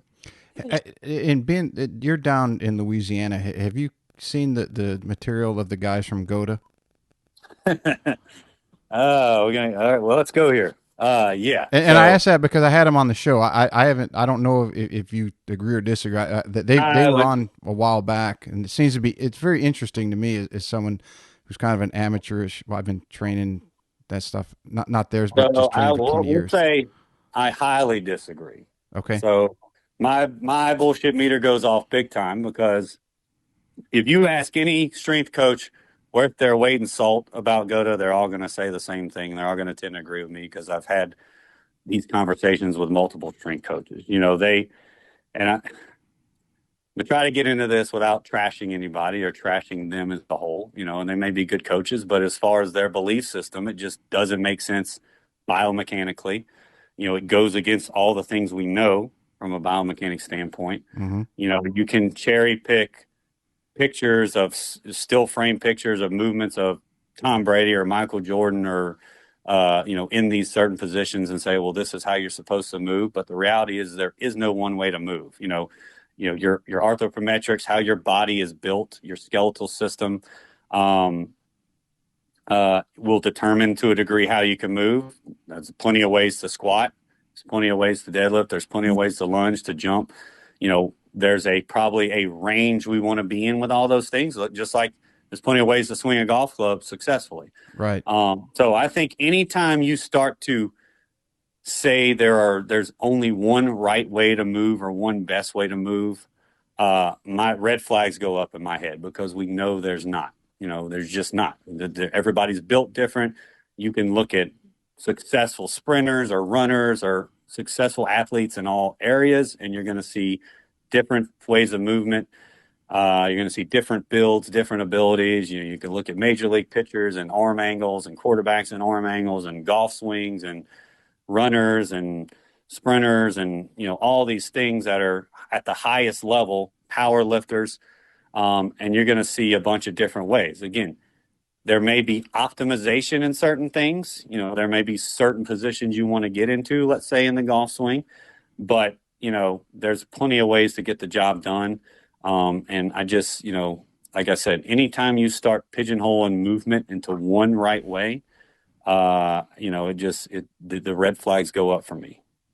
Fair enough. I just knew you were down not far from New Orleans, and I knew they were I get there. these That I said, questions a lot. Yeah. So, and maybe I'm a little sour because I have to answer these questions a lot, but I just, I don't agree with much of what they say, of anything. And most of the coaches that I respect, are in agreement with me. That's what I'll say. okay, no problem. Um, I want to touch on you've got an online coaching app or Uh-huh. training series, right? So tell everybody a little bit about that, so they can get online, check you out, and give you a shout out or ring up and use that and get you to help them hit it longer, faster, be in better health. Yeah, so I have a couple different options. I mean, my main coaching program is the programs are delivered through the Guidry Golf and Sport app, and then around that, they have access to me as a coach. So they have unlimited messaging access to me. I check in with them week to week, if not day to day, so that I basically, the best way I can put it is as close as possible as I can make it to in person training. So it's Mm-hmm. not here's your program, good luck, you're on your own. I do have some of that for people that maybe don't feel like they need as much of me, or they're experienced, or for whatever reason. I have some options that are more just programs. But most of what I do or what I try to do is from the coaching form. So, you know, whether that's video form checks, whether that's, again, habit tracking and us kind of figuring out how to, again, like we talked about, everybody I start with, I do an assessment, I do an assessment call, I do a little bit of a movement mobility assessment on video, but most of it is kind of understanding where they're at, their background, their history, their experiences with training, good and bad, their schedule, their lifestyle. Are they married? Are they single? Do they have kids? How busy their job? And then figuring out how to fit that into their lifestyle. And then as those things change, my job as the coach is to morph and change the program with them, from a progression standpoint, from a, schedule change standpoint, whatever that may be. So it's truly kind of a team effort. I like to coach based on feedback. So I always say it's not a dictatorship. It's not just, I'm going to say, stand up on my, ivory tower and say, you need to do this, you need to do this, or it's not going to work. I'm obviously going to give my advice and guidance and say, this is what I think we should do based on your goals. And then I'm going to take their feedback and input as we go along and maybe morph some changes and figure out a way to make it work best for them. So, I've got different options. I've got month to month, and I've got some more longer term commitment options through that. But I have clients all over the U.S. I've got about right now about 8 to 10 international clients, and so it's been a successful thing. And like I said, I've been able to touch and help people, in areas that I never would believe I'd be able to work with. So that's really the beautiful thing about the technology. With all the negatives that may come with it, I mean, it allows me to serve way more people than I ever would thought I'd be able to serve. Yeah, that's the positive aspect of social media and technology today. That you can help somebody in Iowa, or you can help somebody in South Africa, right? That finds your info, follows you, really likes it, and then reaches out to you, and hey, and you're able to help them. So it's got to make you feel good. Yeah, no, it is. I mean, I love it. I love what I do. I've always said, golf, strength training are, they're hugely important to me. And so, the more people's lives I can bring them to, at all ages, at all levels, and golf is, both have gotten me through some low points in my life, some dark times in my life. And so, it's important for me for them to be a part of my life. And so if I can make them a part of others' lives and keep them on the course and keep them playing and performing at the level they want and healthy, and then help them build a lifestyle that's going to keep them doing that for as long as they live. And, not only that, but keep them functional, capable, resilient, harder to kill human beings, keep them able to play with their kids and grandkids and travel and garden or do woodworking or all these things that for the majority of people I work with are pretty close to as important as golf is to them, outside of the guys that are trying to make a living out of it. Those things, the feedback on, hey, I was able to do this, I was able to garden all day without problems is just as important to me as I was able to play 18 holes without back pain, and so that's the beauty of kind of working with human beings is although I specialize in golf and primarily the people I work with, there's a golf goal or component to everything we do. The beauty of it is it's going to make you more capable and more resilient in all aspects of life. Is there anything that you see trainers or therapists doing, whether it be a new modality, so to speak, or discipline, or a tweak on an exercise that you've incorporated it into your with how you work with people that just blew you away?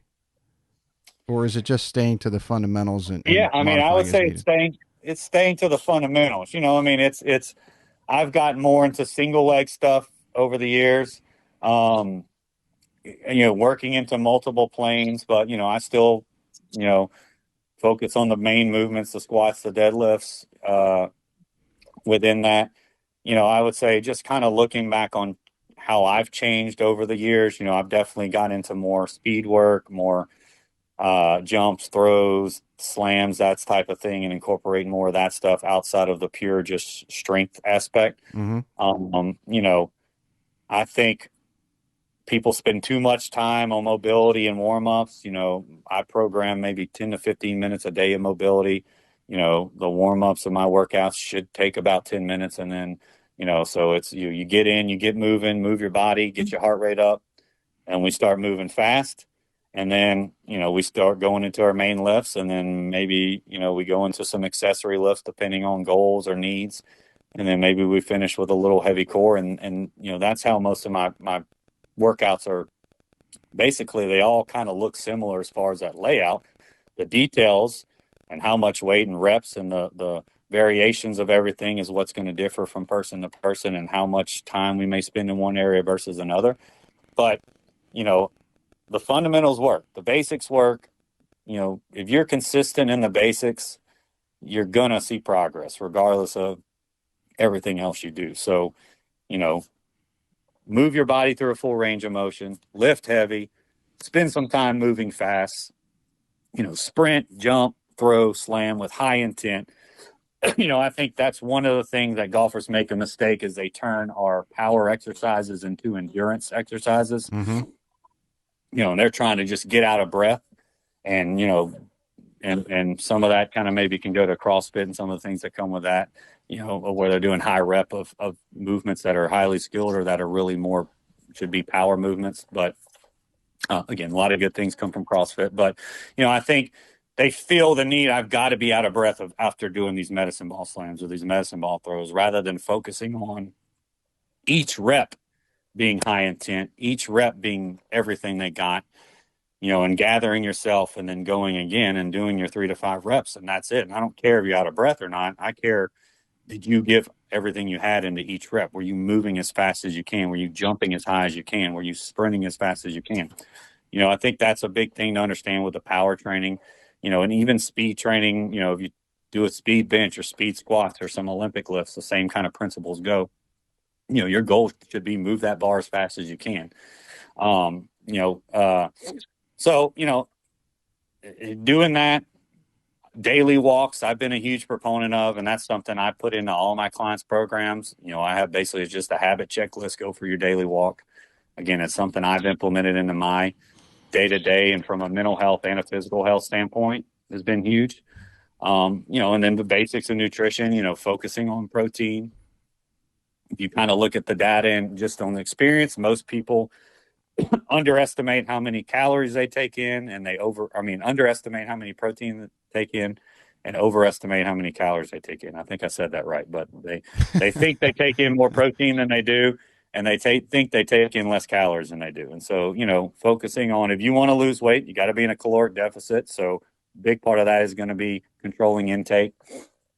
And for most athletes, especially most active people, I think they probably need more protein than they do. I kind of stick to the around the 1 gram per pound of body weight or per pound of goal body weight, 0.8 to 1 gram, Mm-hmm. As a goal.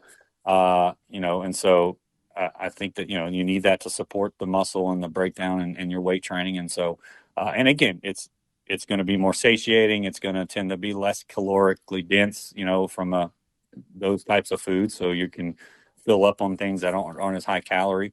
So there's a lot of benefits to that. So, I'm a big fan of simplicity in my own life. I'm a big fan of simplicity in my coaching, and kind of finding the big rocks, and let's find the easiest way to attack those. And then we can start to build and optimize and get a little more complex.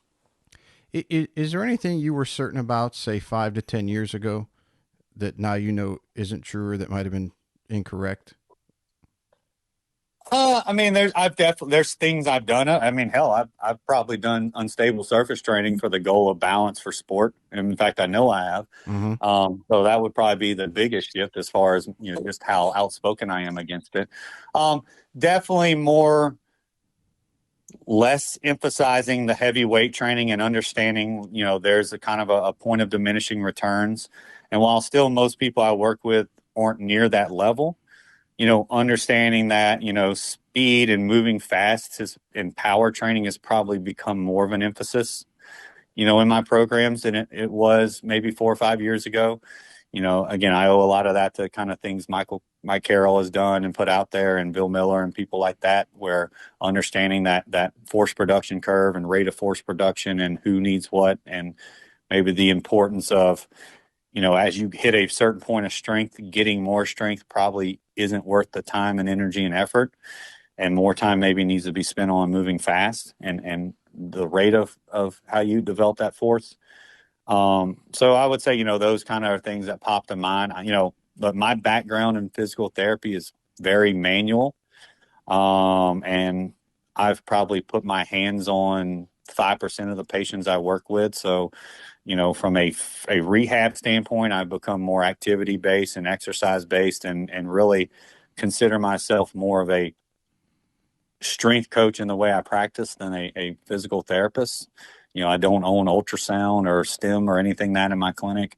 I don't have hot packs or ice packs. I mean, those are things people can do at home, and so, again, I want to make the most out of my clients' and patients' time. So they come to me, if they're going to spend 30 minutes on hot heat and stim and ultrasound and massage that really aren't going to move the needle very much, and that only leaves me 30 minutes of doing the things that are. So, uh, I'd rather spend the time doing the things I know that work. And then, look, I'll do some manual, I'll do some soft tissue, I'll do some things if I think it's going to reduce some pain and guarding and fear and allow them to move. But the goal of those is to get them to moving as quickly as possible, so I don't do those anymore. Yeah, So that's interesting. There's a trainer buddy of mine in Charleston, and he came to visit a couple months back, and we were talking about Brandel Chambly and how he is, for the most part, against lifting heavy weights, and we were using Rory as an example, and he was telling me that in the training industry is like, okay, well, if he gets to a point where he's doing squats or deadlifts and he's doing so much weight that he loses the force production, and that is he in other words, he has a certain amount of time to do that rep, and if he can't, then the weight is too high, and then you lower the weight until you can get that speed back, or that as you mentioned, the force production. Do you see stuff like that being beneficial in measuring those things to keep your athletes on that steady progression yeah, in and the I think balance of again, speed and force? yeah, and I think again, the higher the level of athlete, the more important that becomes. Mm-hmm. And so again, the extreme would be the power lifter, where it really doesn't matter how fast they move the bar in competition. They just have to get it from point A and point B and complete the lift Right. with as much weight as possible. So bar speed doesn't play a part in their success. Now, do they use bar speed as a measurement in their training and different, speed lifts and things like that? Yeah, I mean, there's some benefit to that in training, but from a standpoint of purely what do they need, they just need to move as much weight as possible through, a successful lift, a successful range of motion. So they're the extreme. And again, golfers don't need to be at that extreme.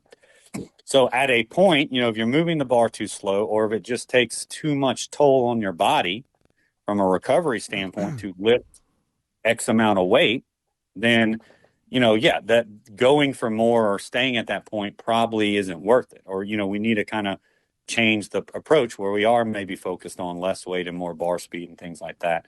So again, it times of the year matter. Off season, we're generally going to go higher volume and more strength, and we're going to maybe push the body a little more,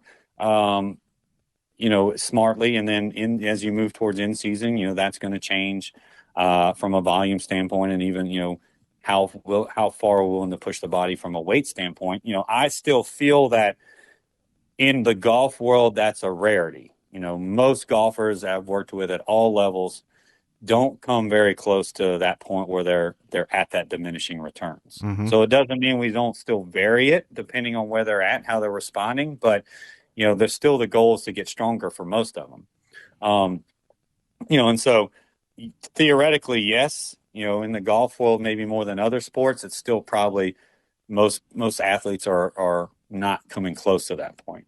And so it's just up to you to understand as a coach to, again, it's the athlete and, someone like, let's say John Rahm or Shane Lowry, they're probably built to handle more weight. So, you can maybe push them a little more from that standpoint where, someone that's 5'10", 140 pounds, you've got to be, you've got to progress that a little differently, even based on their build and what they can handle. And those numbers are going to probably be different. They're going to be different for those two guys at where that level is.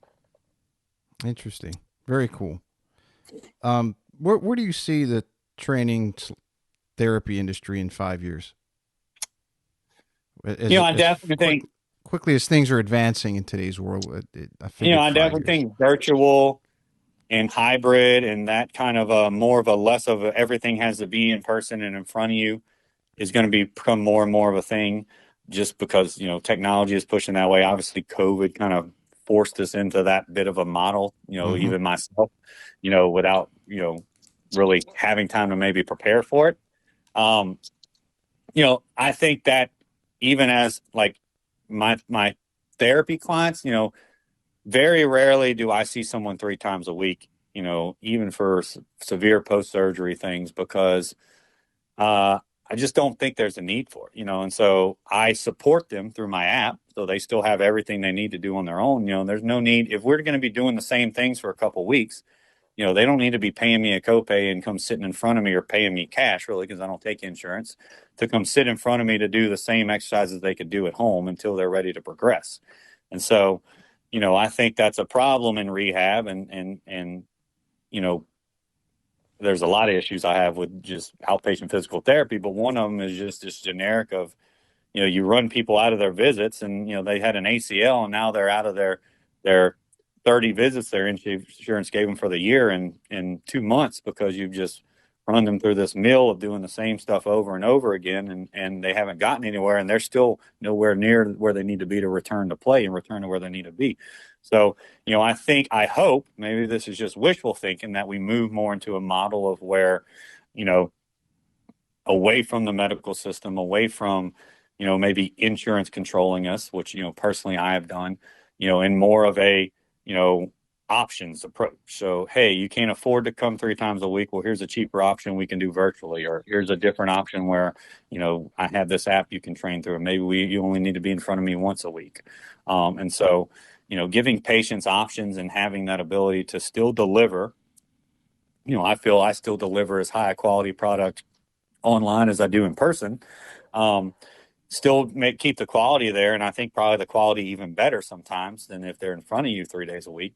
And there's going to be people that still want or need that, and that's fine. I have a few clients that still come to see me 3 days a week because that's what they want, and so for them, that's what works. So I think that's probably the biggest area I see, fitness and health and especially health rehab moving is, hopefully more into preventative and wellness, and instead of just kind of sick care and getting to people after they're injured or problems, and finding different options to deliver that care to people that don't require them to be in front of you for an hour 3 days a week. Yeah, I see technology advancing your field astronomically more than it is, let's say, the golf field. Meaning, with what testing they can do now, and the ability for someone like you, or occupational therapy, or uh, surgery, or to pick any portion of the monstrosity that the medical industry is, that the advancements in that have come so far. Um, life-saving surgery, or surgeries now that have a huge impact, where 25 years ago the loss of blood or anything else was going to be severely detrimental with robotic surgery today, or what have you. I think that you guys are accelerating at such a fast rate, and for very good reason. When people talk about technology in golf, I say, yeah, go look at the medical industry, and golf is not even a drop in the bucket. It's not even a drop in the ocean compared to what they're doing in that Yeah. industry. Yeah. I mean, look, we are really good at saving lives, really good at keeping people alive. I don't think our system, and not to say it's better or worse than any other system in any other country, but our system that I've worked in is not very good at preventing stuff. And so, it's our we've fed this, the more you do, the more you get paid. So in PT, the more you see a client, the more money you make. Mm-hmm. Not always the best thing for the person. In the more imaging you do, the more money you make. The more visits you do, the more money you make. And so, it's kind of fed into the system of doing all this stuff that sometimes is unnecessary or potentially harmful when it doesn't need to be done, and it doesn't have the patient's best interest in mind. So, my whole goal and my shift in the last, as I've gotten into golf and maybe wellness is I'm trying to get to people before they get into the system and do as much as I can to keep them out. And then if they need it, they need it. Hey, I keep my relationships with doctors and orthos and even other PTs that might do some things that I don't do. And so if it's needed, it's needed. I'll refer out. I'm going to rule out any red flags. And if there's anything of concern, I'm going to send them out, for further testing or, just to make sure. But my job or my goal is to get them out of the system and keep them out as much as possible. Because once they get in, it's the old, they go to their primary care with back pain and they get some pain meds and maybe some anti-inflammatories and then maybe an x-ray, and then they're sent to a specialist and get an MRI, and now they've got all this problems that they've developed or, that they've been told they have that may or may not be a problem. And now all they've done for it is pop some pills, and then they come to me 2, 3, 4 weeks after the pain started with a big hill for me to climb as a practitioner. So if I can get to people and keep these people in my contact so they can say, I tell my clients, even my fitness performance clients, you still have access to a physical therapist. Unfortunately in Louisiana, we have direct access for 30 days. So I can treat them for 30 days without them having to get a doctor's referral. So I tell them, look, if something pops up, you call me. You have elbow pain, you have something, I may say, hey, look, I think you need to see your doctor. Or I may say, come in, let me check it out. And 9 times out of 10, it's something we can deal with in-house without right away, get it taken care of without them having to kind of jump through the hoops and spin days and do all these things and then end up back in front of me in 2, 3, 4 weeks with the same problem. It makes sense. You can streamline that system. Instead of it going through all that chain to come back to you in the beginning, why not just go right to you to start, and you can potentially eliminate a lot of unnecessary action. Yeah, I agree. And, a good physical therapist, I think we are in a good position as physical therapy. I don't know we're doing a great job of it, but we're in a good position to kind of be the triage experts of musculoskeletal issues. And a good PT will know what to look for, will know when to refer out, will know what they can handle, and kind of understand that system of, okay, I don't think this is a problem. I'm going to treat them, or, I'm not sure about this. I think they maybe need to go, see their GP or see the specialist and make sure before I start doing anything with them. Some of it is insurance driven. Insurances require you to see your doctor first. Some of it is state law driven still, where there's no direct access. So, there's a lot of hoops to jump through in certain states and certain areas. That's why I don't take insurance, because I don't think anybody that's never had any interaction with my patients should tell me what I can and can't do and how long, how many times I can do it with, or what my time is worth. And so I think that the insurance system, while again beneficial, I've had some heart issues and spent some times in the hospital over the last few years, and I've got some genetic heart issues, and so without insurance, my bill would have been a lot higher. So I think it's great for those type of things, but I think when we get into these kind of lower level, less emergent care things, it tends to create more problems than not. Yeah, I would agree 100%. And there's no doubt. And I've been through the chain that you described: GP, specialist, and then it goes all the way back to the therapist or whoever I should have seen in the first place. Yeah. So, there's some times where, you go to the GP and something's found out that, the therapist wouldn't have been able to help. I would say that's more the exception than the rule, and so if we train our PTs properly and educate them properly of what to look for and not look for and when to refer out, I think we can be the frontline experts in that area, and save a lot of money and a lot of time on that back end and going in through those, getting into that system and then up getting spit back out where you should have probably started in the first place.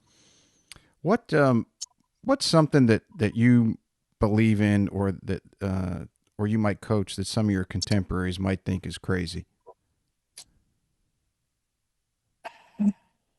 I don't know. I mean, as far as what I think the majority of good coaches do, I like to think, my values and my coaching is aligned with them. I think maybe more in the rehab standpoint, again, if you want to talk manual therapy and that type of thing, I don't really utilize a lot of it. I mean, that's still pretty big in physical therapy. Dry needling is a big thing that I don't really find is too beneficial for all the hype it gets. There's probably more on the rehab side that I would answer that. And usually it's around modalities and taping and certain things that every now and then a blue moon I'll use if I feel like it's really going to help the client move. But, I don't really touch any of those things. On the fitness performance side, I mean, I try to align I've got my values of, doing what I think is best for the client in front of me and not wasting their time and money and not putting them in harm's way. And I think the things I do align with at least most of the coaches I respect and look up to in the field and even in the general field of strength and conditioning. And there's maybe some things we disagree on certain exercises or certain rep schemes or whatever, but it's usually minute things that really don't matter in the end, and they both probably work. They're both going to probably have success. Mm-hmm. But I think on the big things, the big topics that I'm outspoken about, or that I, either do or don't do, at least, maybe this is just my echo chamber, but tends to align with the other coaches that, I respect as moral, ethical, high value, knowledgeable coaches. It's a good thing to have, right? Yeah. Hard to argue with. Yeah. Look, I think, when you get into fitness, there's a lot of maybe ethics lacking and really values lacking in it, and again, we can blame social media for some of this and what it kind of forces you to do to feel like you got to sell yourself. But I mean, I think you can sell and market yourself ethically, and with value and with good morals and not bullshit people and not lie to people and not put stuff out there that just to kind of hook them in, and just be honest and tell the truth. And, if you're outspoken, that's fine. I mean, but I think, you have to, if you feel like what you're doing, and look, there may be people that do things I disagree with that feel this way, that what they're doing is right. But I think some of those people are ignoring a lot of evidence that maybe speaks to what they're doing isn't that right. But I do think there are just a lot of, for lack of a better word, shitty people in fitness. There's a lot of, there's just a lot of, and again, look, it's probably in a lot of other fields too. This is just the field that I have the most experience and contact in. I mean, and I probably shouldn't say a lot, but there just seems to be a fair amount of bullshit artists and used car salesmen in the fitness field. And I think some of it is the easy access to just saying you're a personal trainer without any real actual training or knowledge, or getting your weekend certification and saying you're this expert or that expert without really actually being an expert. All you did was pay some money and take 2 days out of your schedule. And now you've got these letters behind your name, and now all of a sudden you're an expert. And so, there's not a lot of barriers to just saying you're a fitness professional. And so that kind of clouds it, and then from the outside, they may look the same as somebody that's got 30 years of experience and the same letters behind their name. Yeah. They never advanced and never continued to educate themselves. So, it's just, I think, some of it's probably purposeful. Some of it's lack of knowledge. Some of it's maybe, blinded by their beliefs and the things they spent money on learning. And it's hard to say, well, I spent years and money on this thing that is probably BS, but, I'm invested into it. So I'm kind of stuck in it. There's a lot of reasons maybe why that stuff is out there, but, it's definitely out there. Anything I should ask you and haven't? No, I mean, we've covered way more topics than I thought we covered, which is fine. I mean, look, I could talk all day about this stuff, golf, fitness, all these things, and probably get myself in trouble doing some of the things. But I'm a pretty open book. I try to be an open book, good, bad, or otherwise, to everybody, and especially putting myself out there. And look, there's been some situations that I've learned from in some of those, the way I put stuff out there, and that's fine. I think we're always should be growing and learning in all aspects of our life. But look, I've enjoyed the conversation. I've enjoyed all the topics. And like I said, I could talk about this for days. Well, I'll have to have you back on. We'll keep talking about some things, but before we go, I want to hit the emergency 9, the rapid fire. If you got a few more minutes left. No, go for it. All right, cool.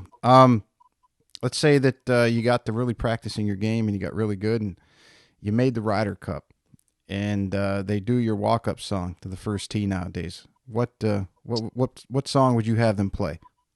That would be Notorious B.I.G. Juicy. That'd get them going, wouldn't it? Let's see. With your education, you're obviously very well read. What was the last book that you read? The last book I read was actually The Match, which is God, who's the guy that wrote it? So it's about a match between, I think it's Byron Nelson, Ben Hogan, Ken Venturi, and I forget the other amateurs. Cypress Point. Yeah, yeah. Yes. So not necessarily a knowledge book, but I've actually read it before, and I just went back. I read it like 4 or 5 years ago, and went back and read it.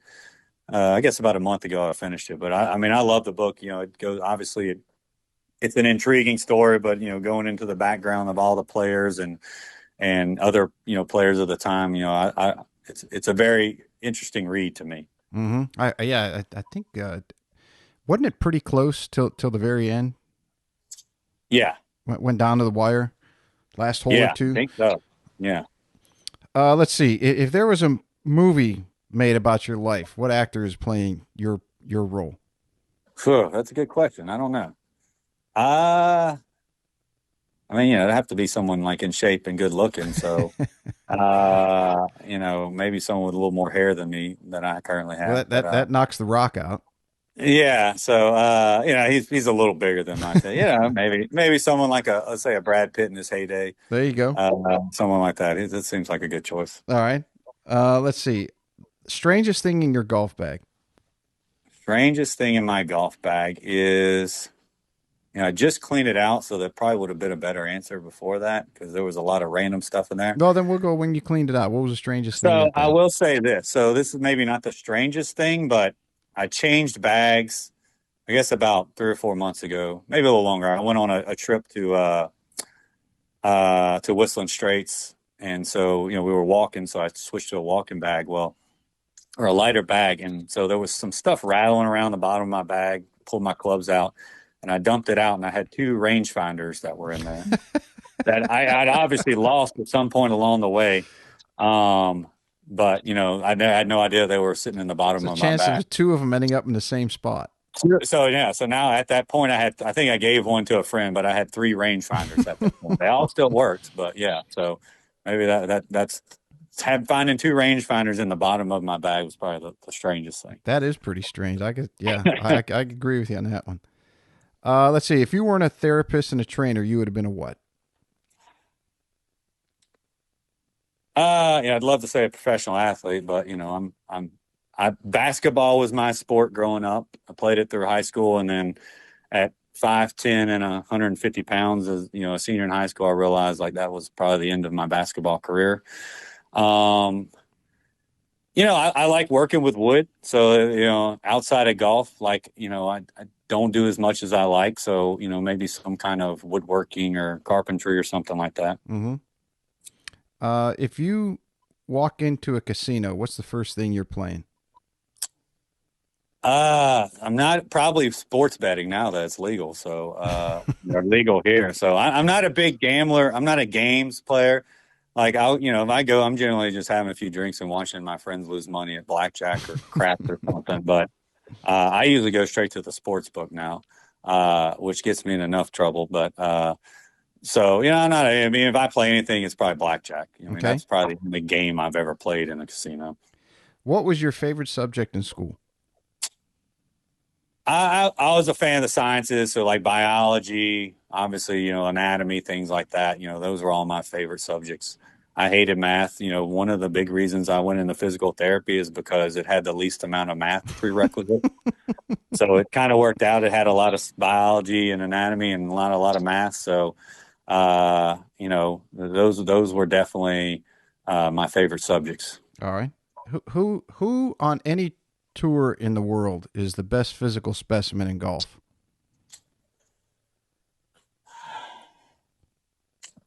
That's a good question. I mean, there's a lot of them nowadays. Just from a natural, I mean, you got to put Dustin Johnson up there just from his natural build and abilities and ability to move. Um, from what he's done to himself, obviously you can't question Bryson as far as just his physicality and his strength and his power. Mm-hmm. And the fact that he competed in that long drive and I think finished 7th or 8th. Yeah, that was pretty impressive Against guys that's all they do. I mean, for me, that's an impressive thing to still perform high at a sport and then go to similar but different sport from the intent standpoint and be able to compete at that level and goes to show you what he's done with his body and his swing speed. I would put those the way Rory moves, his natural his hip speed and the way he moves his hips, probably a once in a lifetime physical ability. Watching him swing a driver is a thing of beauty. I mean, Tiger, even everything he went through and maybe a lot of the wrong things he did. I think he was probably the first real physical specimen, and the changes he made from a skinny kid to, bulking up and still changing his swing 4 or 5 times and still winning at every change he made, even, good, bad, or otherwise, from a ability standpoint and just the ability to, go out and perform at a high level. And, his cuts made streak will probably never be broken. That's, you look at the guys today that go out and shoot 20 under and win a tournament and then miss the cut the next week. And then to see what Tiger did on that standpoint, week in and week out, performing at that level, I think, that's one of the most impressive things to me in the sport of golf. Yeah, there's some records that are untouchable, I think. I mean, Yeah, you never want to say never, but there's a few of them that are. It's just not going to happen. Yeah, I'd go into a casino and put a lot of money on that it doesn't get broken. Mm-hmm. That one, Byron Nelson's 11 straight. Yes. What was the one in baseball? The consecutive hit streak. Was it DiMaggio or Ted Williams? I can't remember how many games it was. Yeah. 52 or 53 games, something like that. Yeah, and I think that Paul Mahler was the closest. I think he got to like 35. I mean, that's still 16 to 20 short of the records. Yeah, there's some that are. Will Chamberlain was 100 points in one game. Just some stuff that it's good luck. You want you just put it on your wall and tape it up there as a kid. Knock yourself out. I hope you get it. Hey, look, nothing wrong with trying to get it, but yeah, I agree. There's just some things that will probably never be touched. Last one for the golf world. Who's the GOAT? I'm going to say Tiger. I think it's tough to argue against generation to generation. If you look at the numbers, obviously, Jack has more majors. I think had Tiger maybe made some better decisions in his life, I think he would have easily surpassed that number. But I just think his peak and his range of his peak was just so much higher and longer than anybody else. I mean, his good was better than anybody else's good at their best. So yes, I would agree. While I can understand arguments for some other players, you want to talk Hogan and what he did after his accident and Byron Nelson, or you go into different generations, I think it's really hard to kind of argue generation to generation. But like, if you're asking me, I'm going to say Tiger. It's a fair answer. And I think Tiger, and it probably has to do with generation, as you mentioned, the age of who's been on the show. Usually anybody that's, I'll say, well, right around probably 40 to 50 is the cutoff. So if they more or less grew up with Tiger or was somewhat in that era, then they go on with Tiger. If they were 50 plus, they go on with Jack. Even though some 50 pluses have even said Tiger. But but everybody has said something similar to you that went and expanded upon it and gave a reason why. I think if you take in just growth of the game and growth of the purses and things like that, outside of just what he did as an athlete and as a golfer, performance wise, I mean, for me, that goes into it as well as, this game's at that level is a much different game. in how it's played, and even just how those guys can make a living now. I think thanks to Tiger. Yeah, I think Tiger was like a combination of Palmer and Nicklaus, and Yeah, how he yeah, grew the I game would like agree. Palmer. And nobody grew the game as much as Tiger and Arnold Palmer. I think there's Yes, no yeah. arguing that. And then his accomplishments rival the argument is him and Nicklaus. But I think most people would probably agree that what two people grew the game more than anybody else, and everybody would say Tiger and Arnie. Yeah, I mean, I wouldn't argue with that either.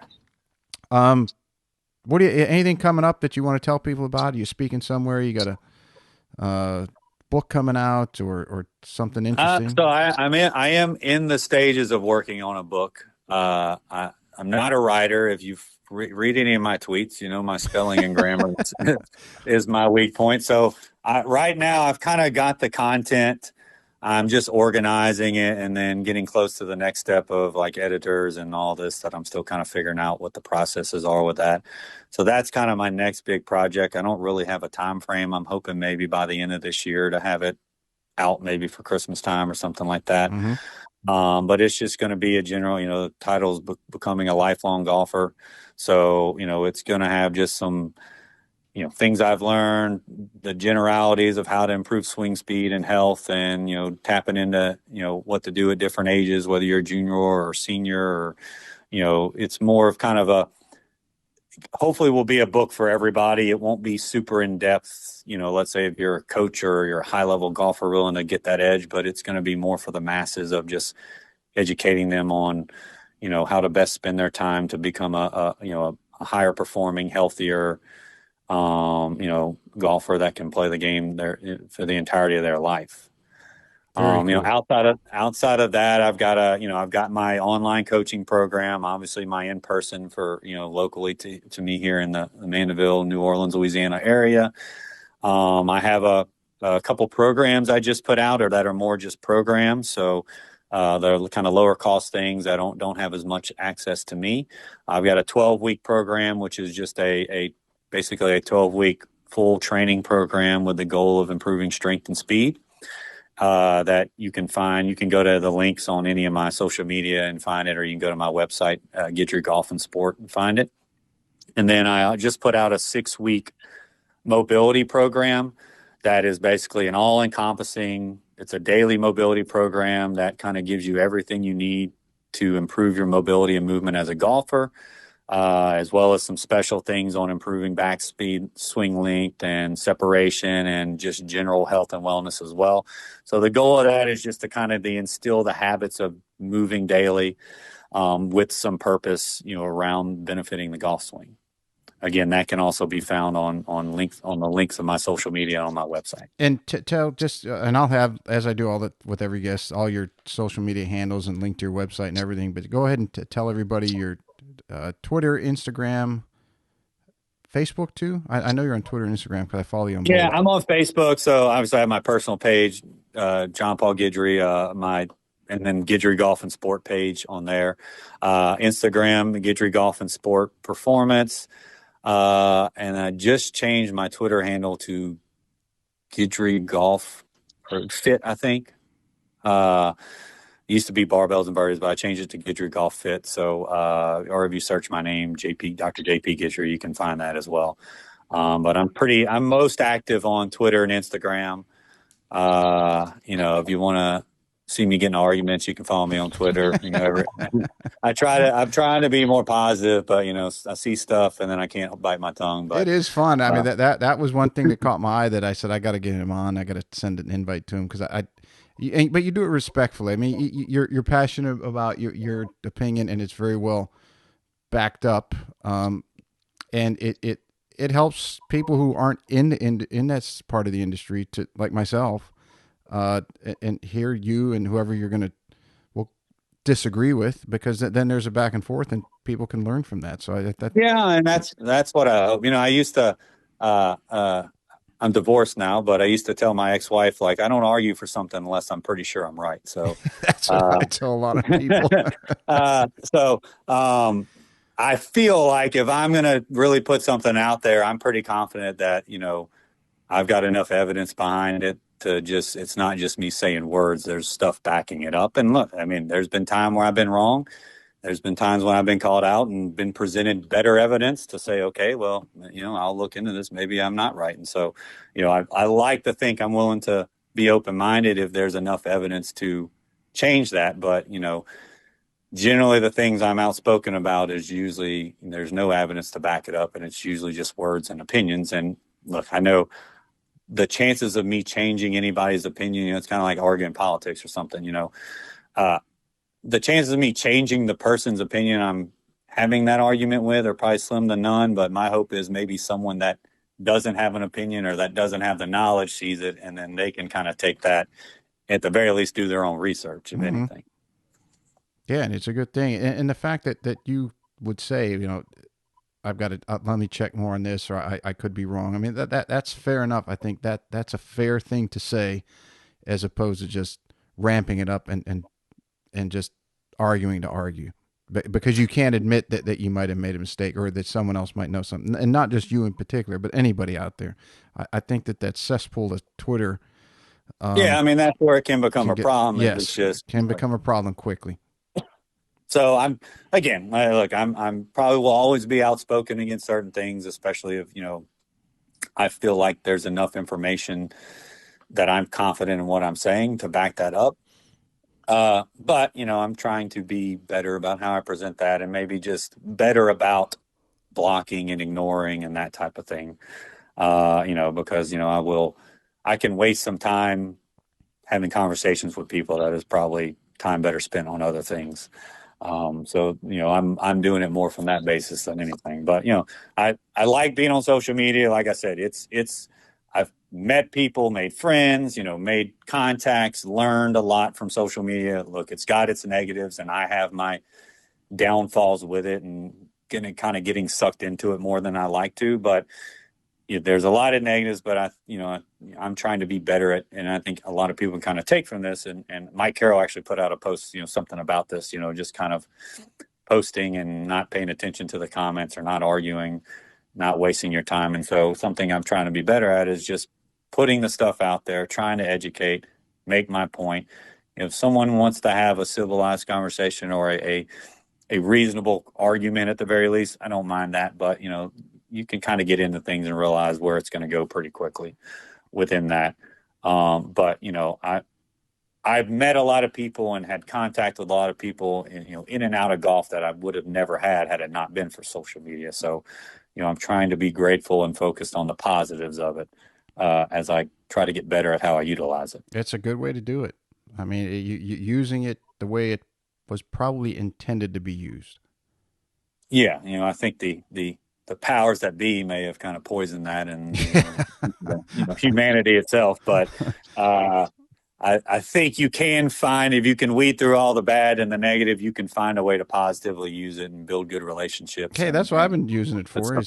I would have never known to ask you on the show if I wouldn't have been on there. So I try to stay quiet. Once in a while, I'll spout off, but I've learned to try to do it respectfully. And the people that I know, I'll message them and say, hey, I hope that didn't come off in a bad way. I wasn't trying it to be, but just look, sometimes it's hard. Look, it's hard to be sarcastic. It's hard to, put some context into things in a short amount of characters, without face-to-face interaction or inflection in your voice and things like that. So, I'm kind of a dry, sarcastic person by nature, which doesn't fit social media very well.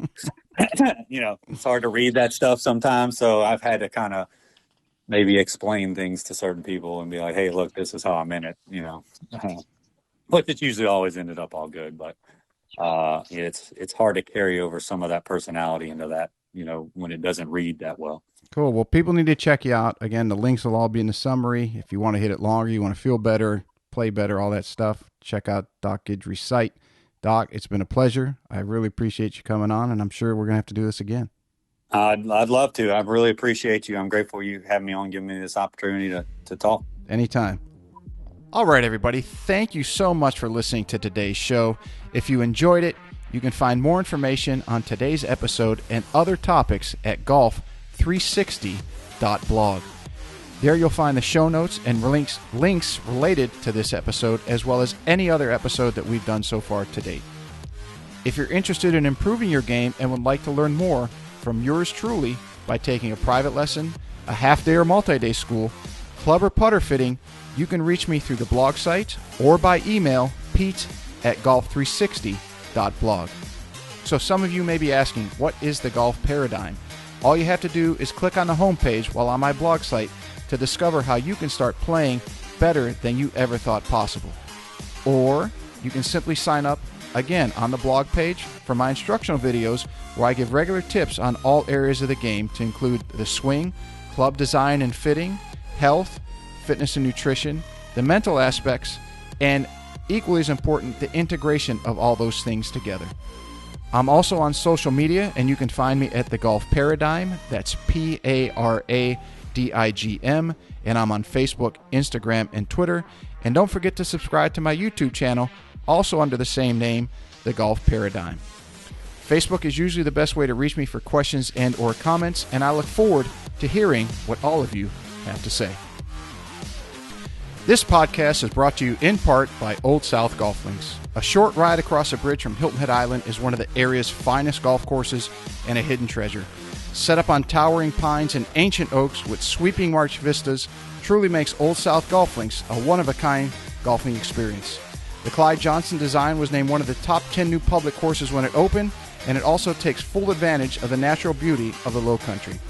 Old South is a fun and unique challenge for golfers of every skill level and a favorite of both locals and visitors. Whether it's your first time here or you're a regular, you'll be treated and feel like family. From the bag drop to check-in at the fully stocked pro shop with both men's and women's apparel, to breakfast or lunch before or after your round, the staff is always ready and willing to help. Experience for yourself why Old South is one of the premier golf courses in the Hilton Head area and why it will quickly become a favorite of yours too.